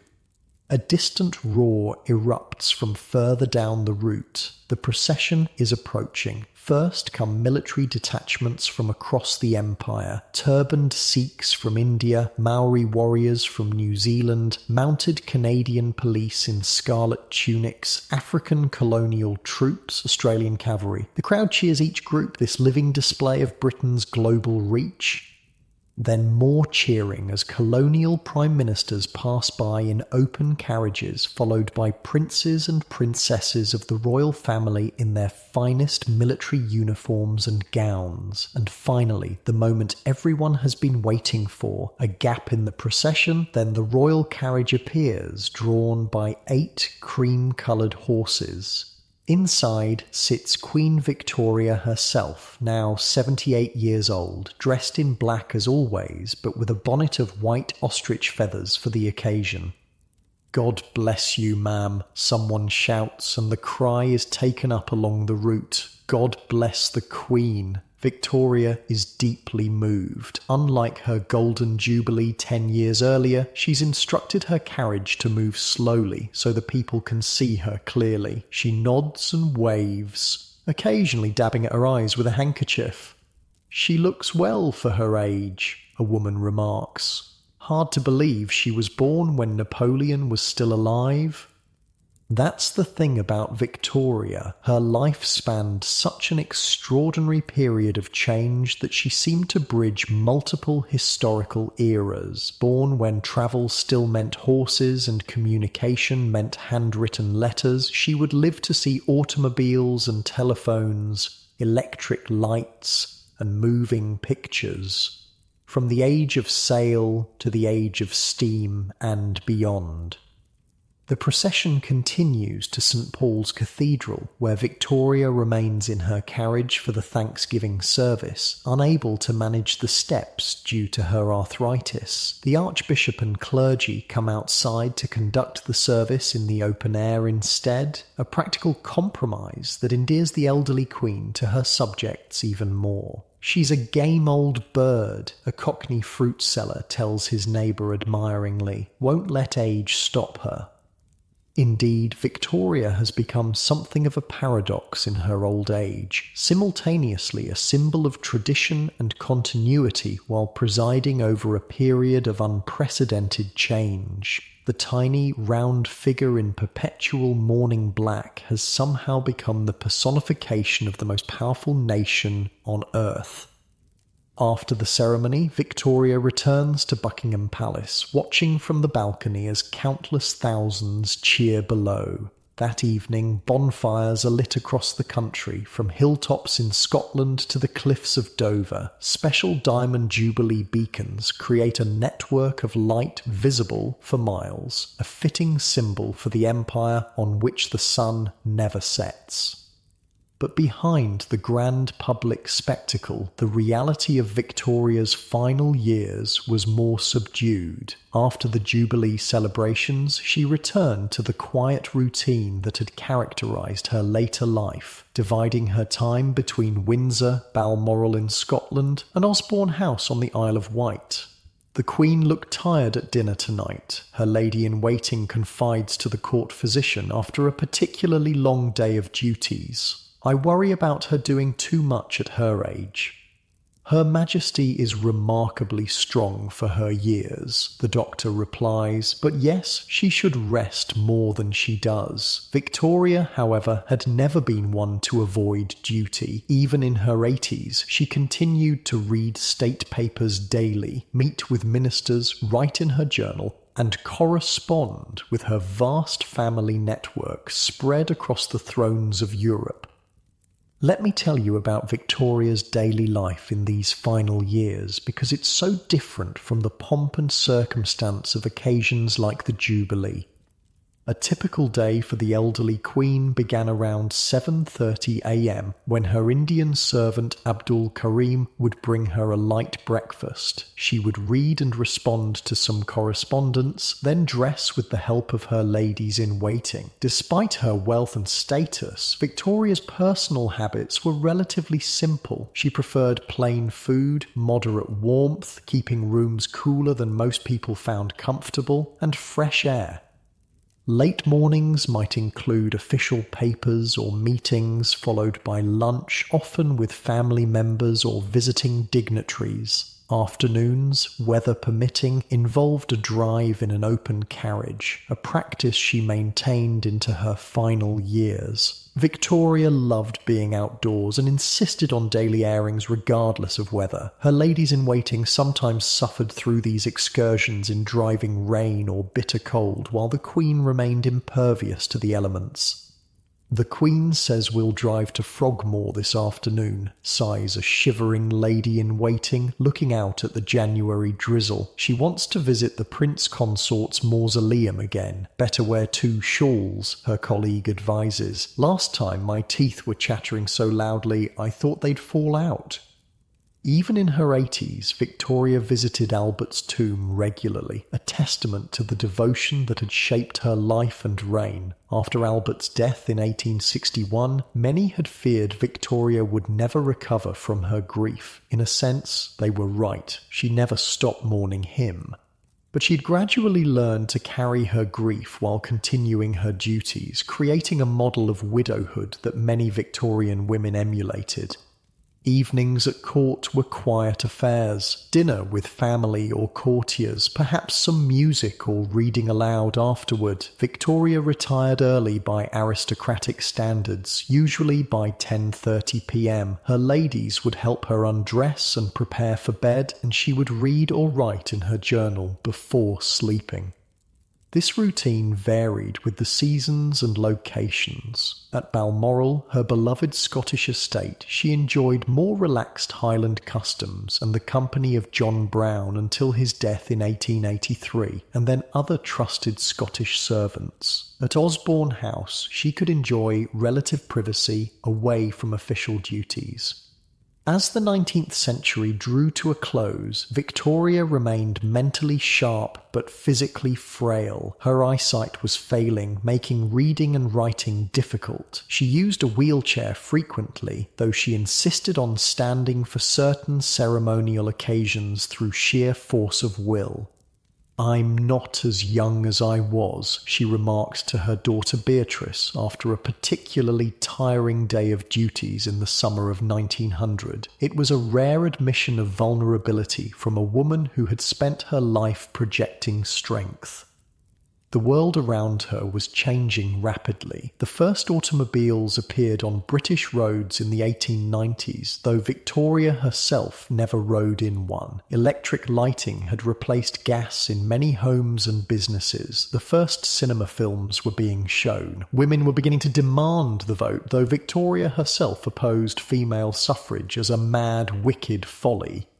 Victoria's own family had grown enormously. 9 children, 42 grandchildren, and an increasing number of great-grandchildren. Her descendants sat on thrones across Europe, earning her the nickname the Grandmother of Europe. Yet family life brought sorrows as well as joys in her final years.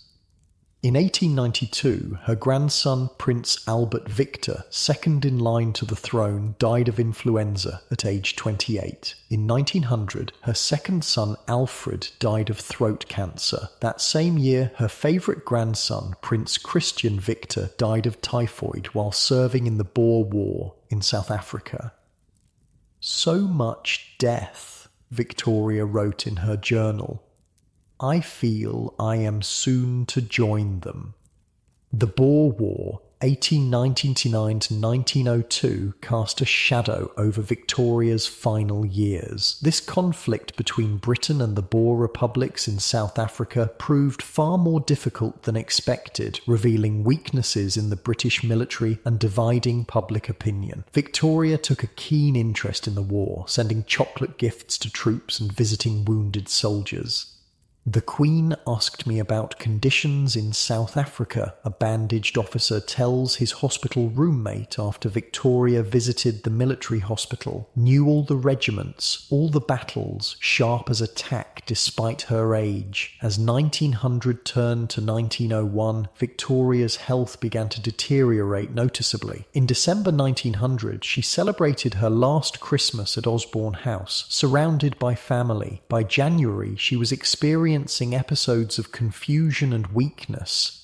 On January 17th, 1901, it became clear that the Queen was seriously ill. Her family was summoned. Her son and heir, Bertie, the future Edward VII, rushed to her bedside, as did her eldest grandson, Kaiser Wilhelm II of Germany. "I think I am dying," she told her doctors on January 21st.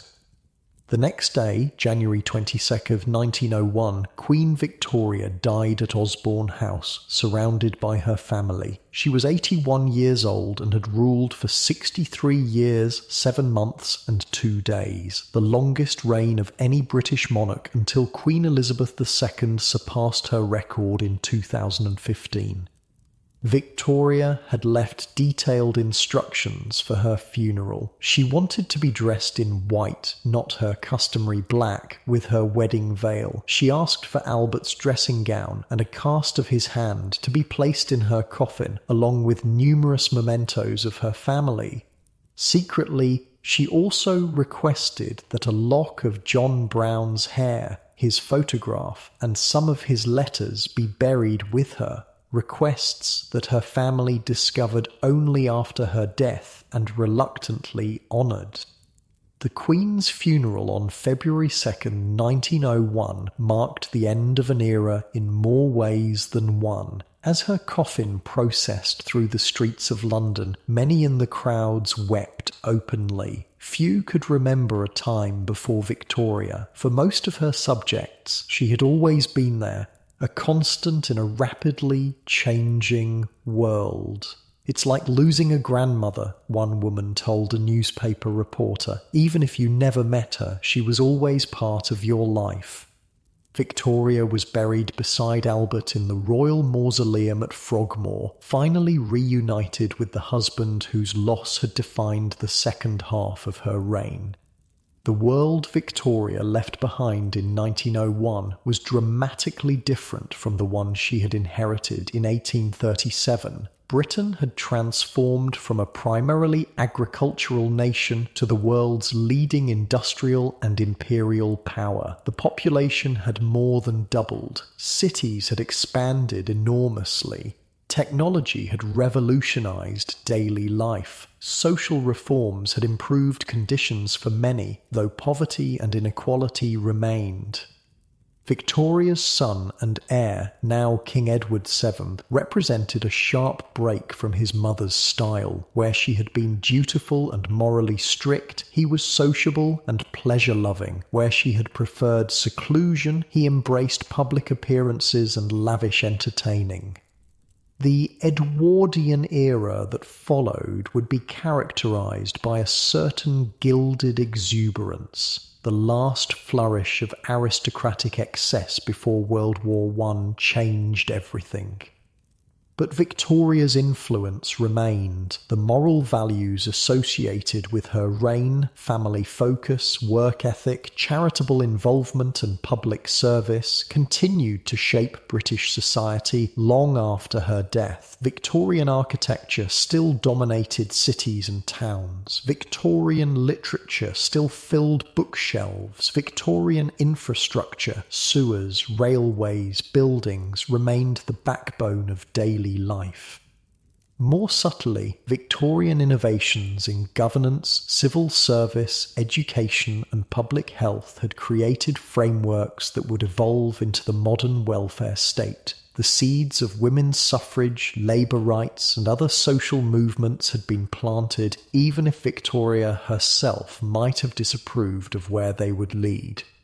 And the Victorian Empire, at its peak when Victoria died, carried within it both the height of British global power and the beginnings of its decline. The colonial troops who had marched so proudly in the Diamond Jubilee procession represented nations that would eventually seek and win independence, transforming the empire into the Commonwealth.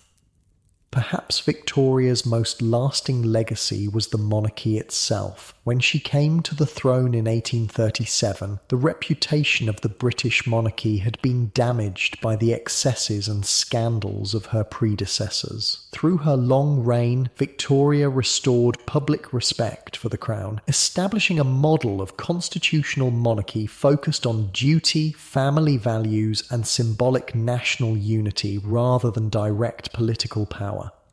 "The Queen is dead.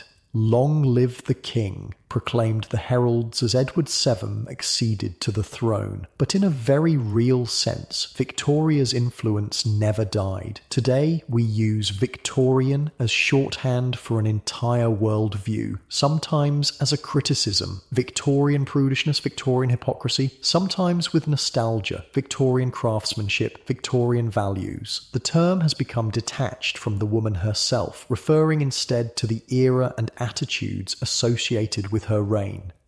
Yet behind these generalizations was a real person, a woman who became queen at 18, who loved deeply and grieved deeply, who witnessed more change than any previous monarch, who struggled with depression and duty and family conflicts, who made mistakes and showed prejudices common to her time, but who ultimately created a model of constitutional monarchy that continues to this day.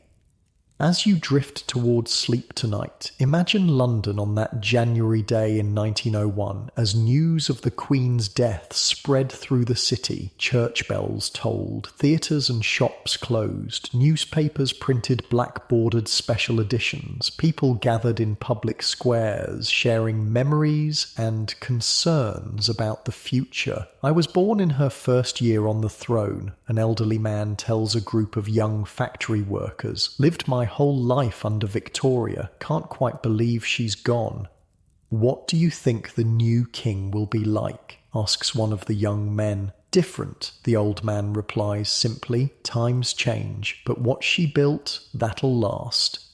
And he was right. The world Victoria shaped, industrialised, urbanised, global in outlook, is recognisably our own, despite the enormous changes of the 120-plus years since her death. When we look at Victorian photographs, the people seem distant and formal in their stiff poses and unfamiliar clothes. But when we read their letters, diaries and novels, their hopes, fears and feelings resonate across time. They worried about technology changing too fast. They debated the proper balance of work and family life. They struggled with ethical questions about wealth inequality. They celebrated achievements and mourned losses. They fell in love, raised children, pursued careers and sought meaning in their lives, just as we do. The Victorian era, for all its strangeness to modernise, was a pivotal moment in creating the world we inhabit, and at its centre was Victoria herself, not just a queen, but a woman whose life spanned one of the most transformative periods in human history, who grew from an inexperienced teenager to a global icon whose name became synonymous with an age. As you settle deeper into your comfortable, clean bed with electric lights you can switch off with a touch, perhaps take a moment to appreciate how many aspects of your daily life have roots in Victoria's time, from the books on your shelf to the pipes that bring water to your home, from the birthday cards you send to the Christmas traditions you celebrate. The Victorians weren't so different from us, really, just people trying to make sense of a rapidly changing world, looking both forward and backward, building something new while trying to preserve what was valuable from the past. And isn't that what we're all still doing, in our own way? Sleep well and perhaps dream of gas-lit streets, steam trains, and a tiny woman in black who ruled a quarter of the world.